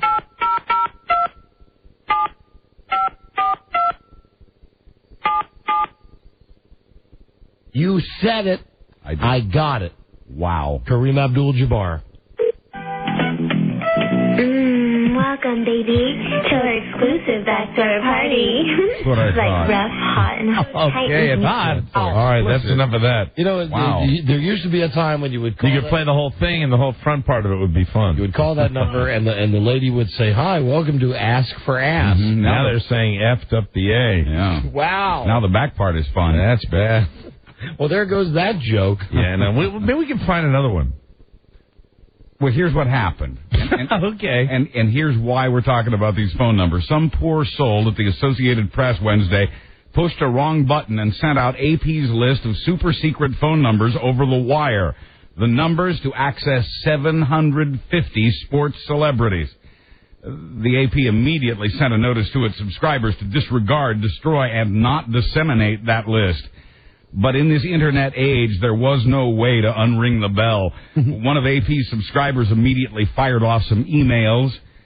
The unlisted cell phones and home phones started ringing, and so did the phones at the Associated Press. The sports celebs were not happy, and neither were their families, especially in the cases of the late Ted Williams and Gene Autry. Now, I've got the list here. This right. is not a joke. Yeah, it's a real list. Here's some of the names that we might try next week on the show. We've highlighted the ones that we think are relevant. We have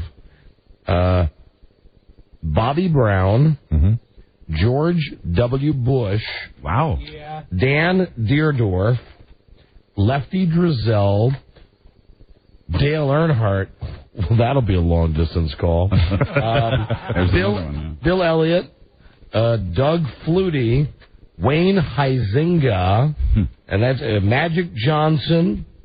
Leroy Jordan, Mel Kiper, Larry Little, all these people. Let me try one of them, though. Okay, good. Okay. Let's try Joe Theismann's parents. Okay.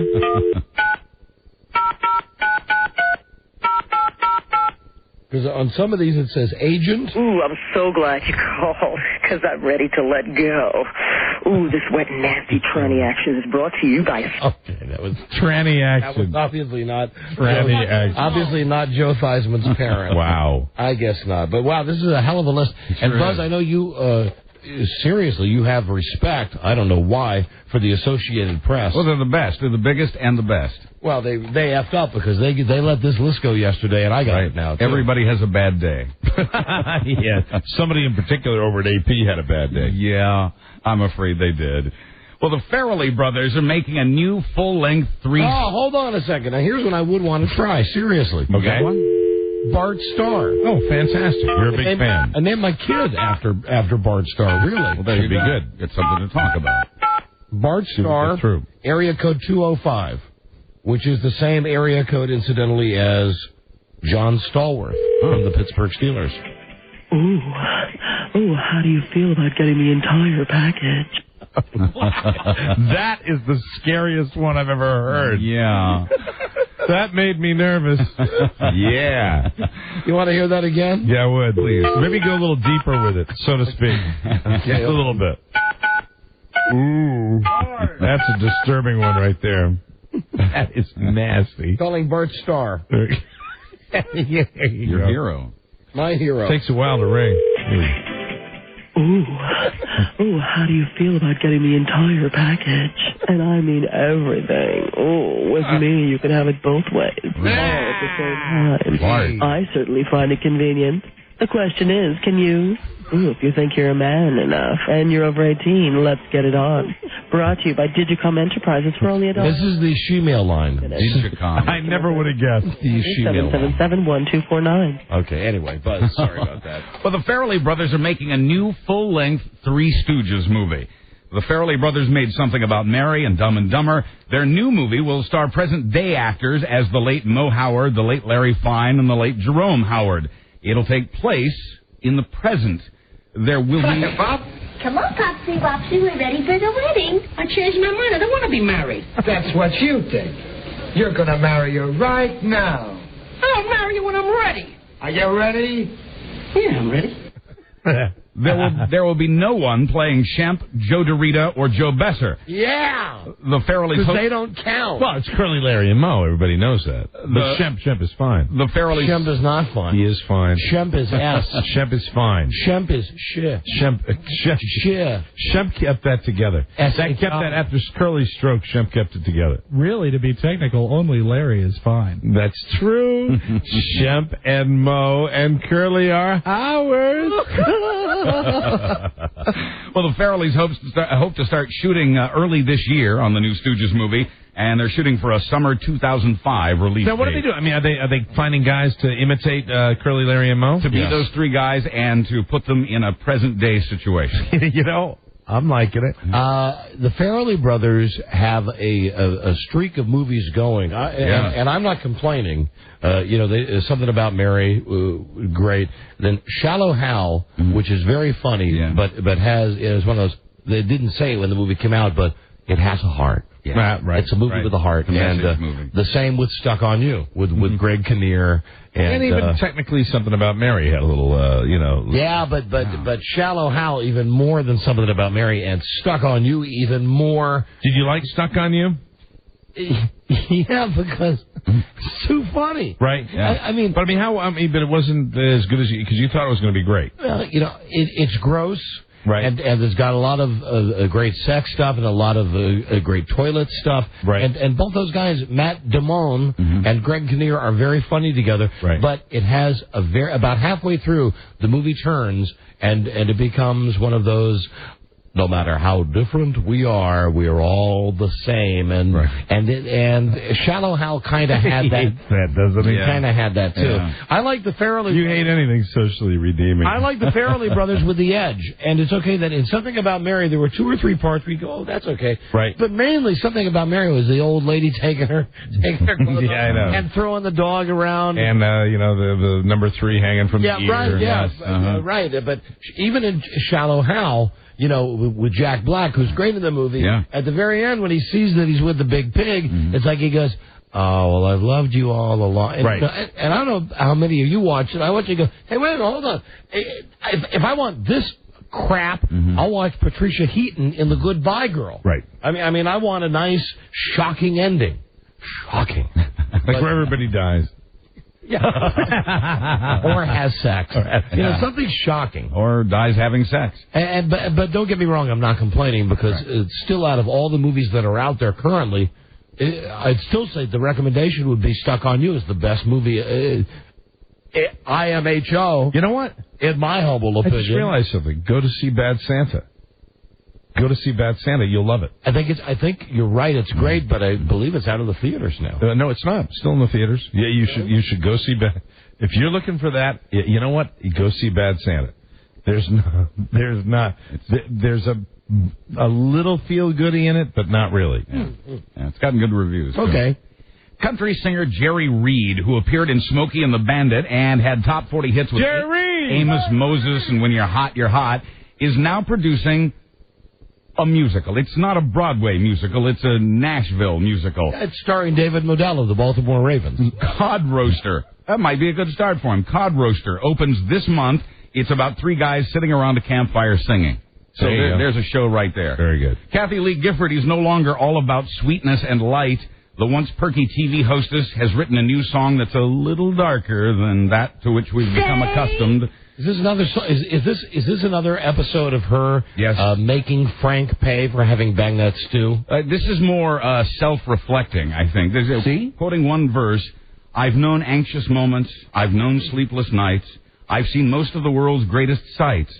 I've seen more than I needed to see, and I wondered if the world has ever seen me. Oh, God. That's the new Kathy Lee Gibbs. What do you think, Joe? God. That's what Joe Gibbs thinks of it. Joe Gibbs.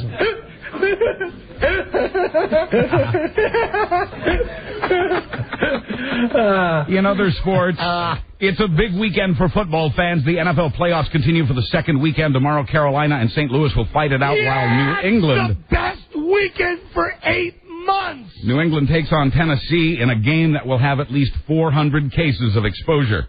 And let me just say this to our good friends listening to us on WNFL in Green Bay. Go, Pack, go! Right on. Finally, those rascally TV news babes, what won't they do next? This week, we told you about an anchor woman caught stuffing a fruit tray and some smokes into her coat. Today, it's a former anchor in Youngstown, Ohio, who actually entered a wet T-shirt contest. The contest made it onto the internet. Was it J.C. Hayward? And some very reasonably priced videos. George Michael. No, quoting him. No, it wasn't him, wasn't her. Quoting Catherine Bosley, what was I thinking? Bosley. Maybe she was thinking she was on vacation in Florida, and that's the kind of stuff people do on vacations in Florida. Now she's thinking she'll look for a new career. Okay. I'm Buzz Burbank on the Don and Mike Show. Thank you, Buzz. No! Oh, no! Oh, yeah. Oh, yeah. We gotta go. Time to go, man. Gotta go. We'll be back Monday with a new episode. Have a great weekend, everybody. Love you, Frida. Love you, Bart. Don't kill yourselves. Don't hurt yourselves. A good day to you, sir. Good day to you, sir. Good day to you, sir. Good day to you, sir. You. Tomorrow at 3. Oh, you whore. The Wedding Show. BM. Eaters. Again, this is Sammy Davis Jr. saying, be kind, be nice, and I hope the next performer has the pleasure of having as nice an audience as you've been tonight. And let me leave you swinging.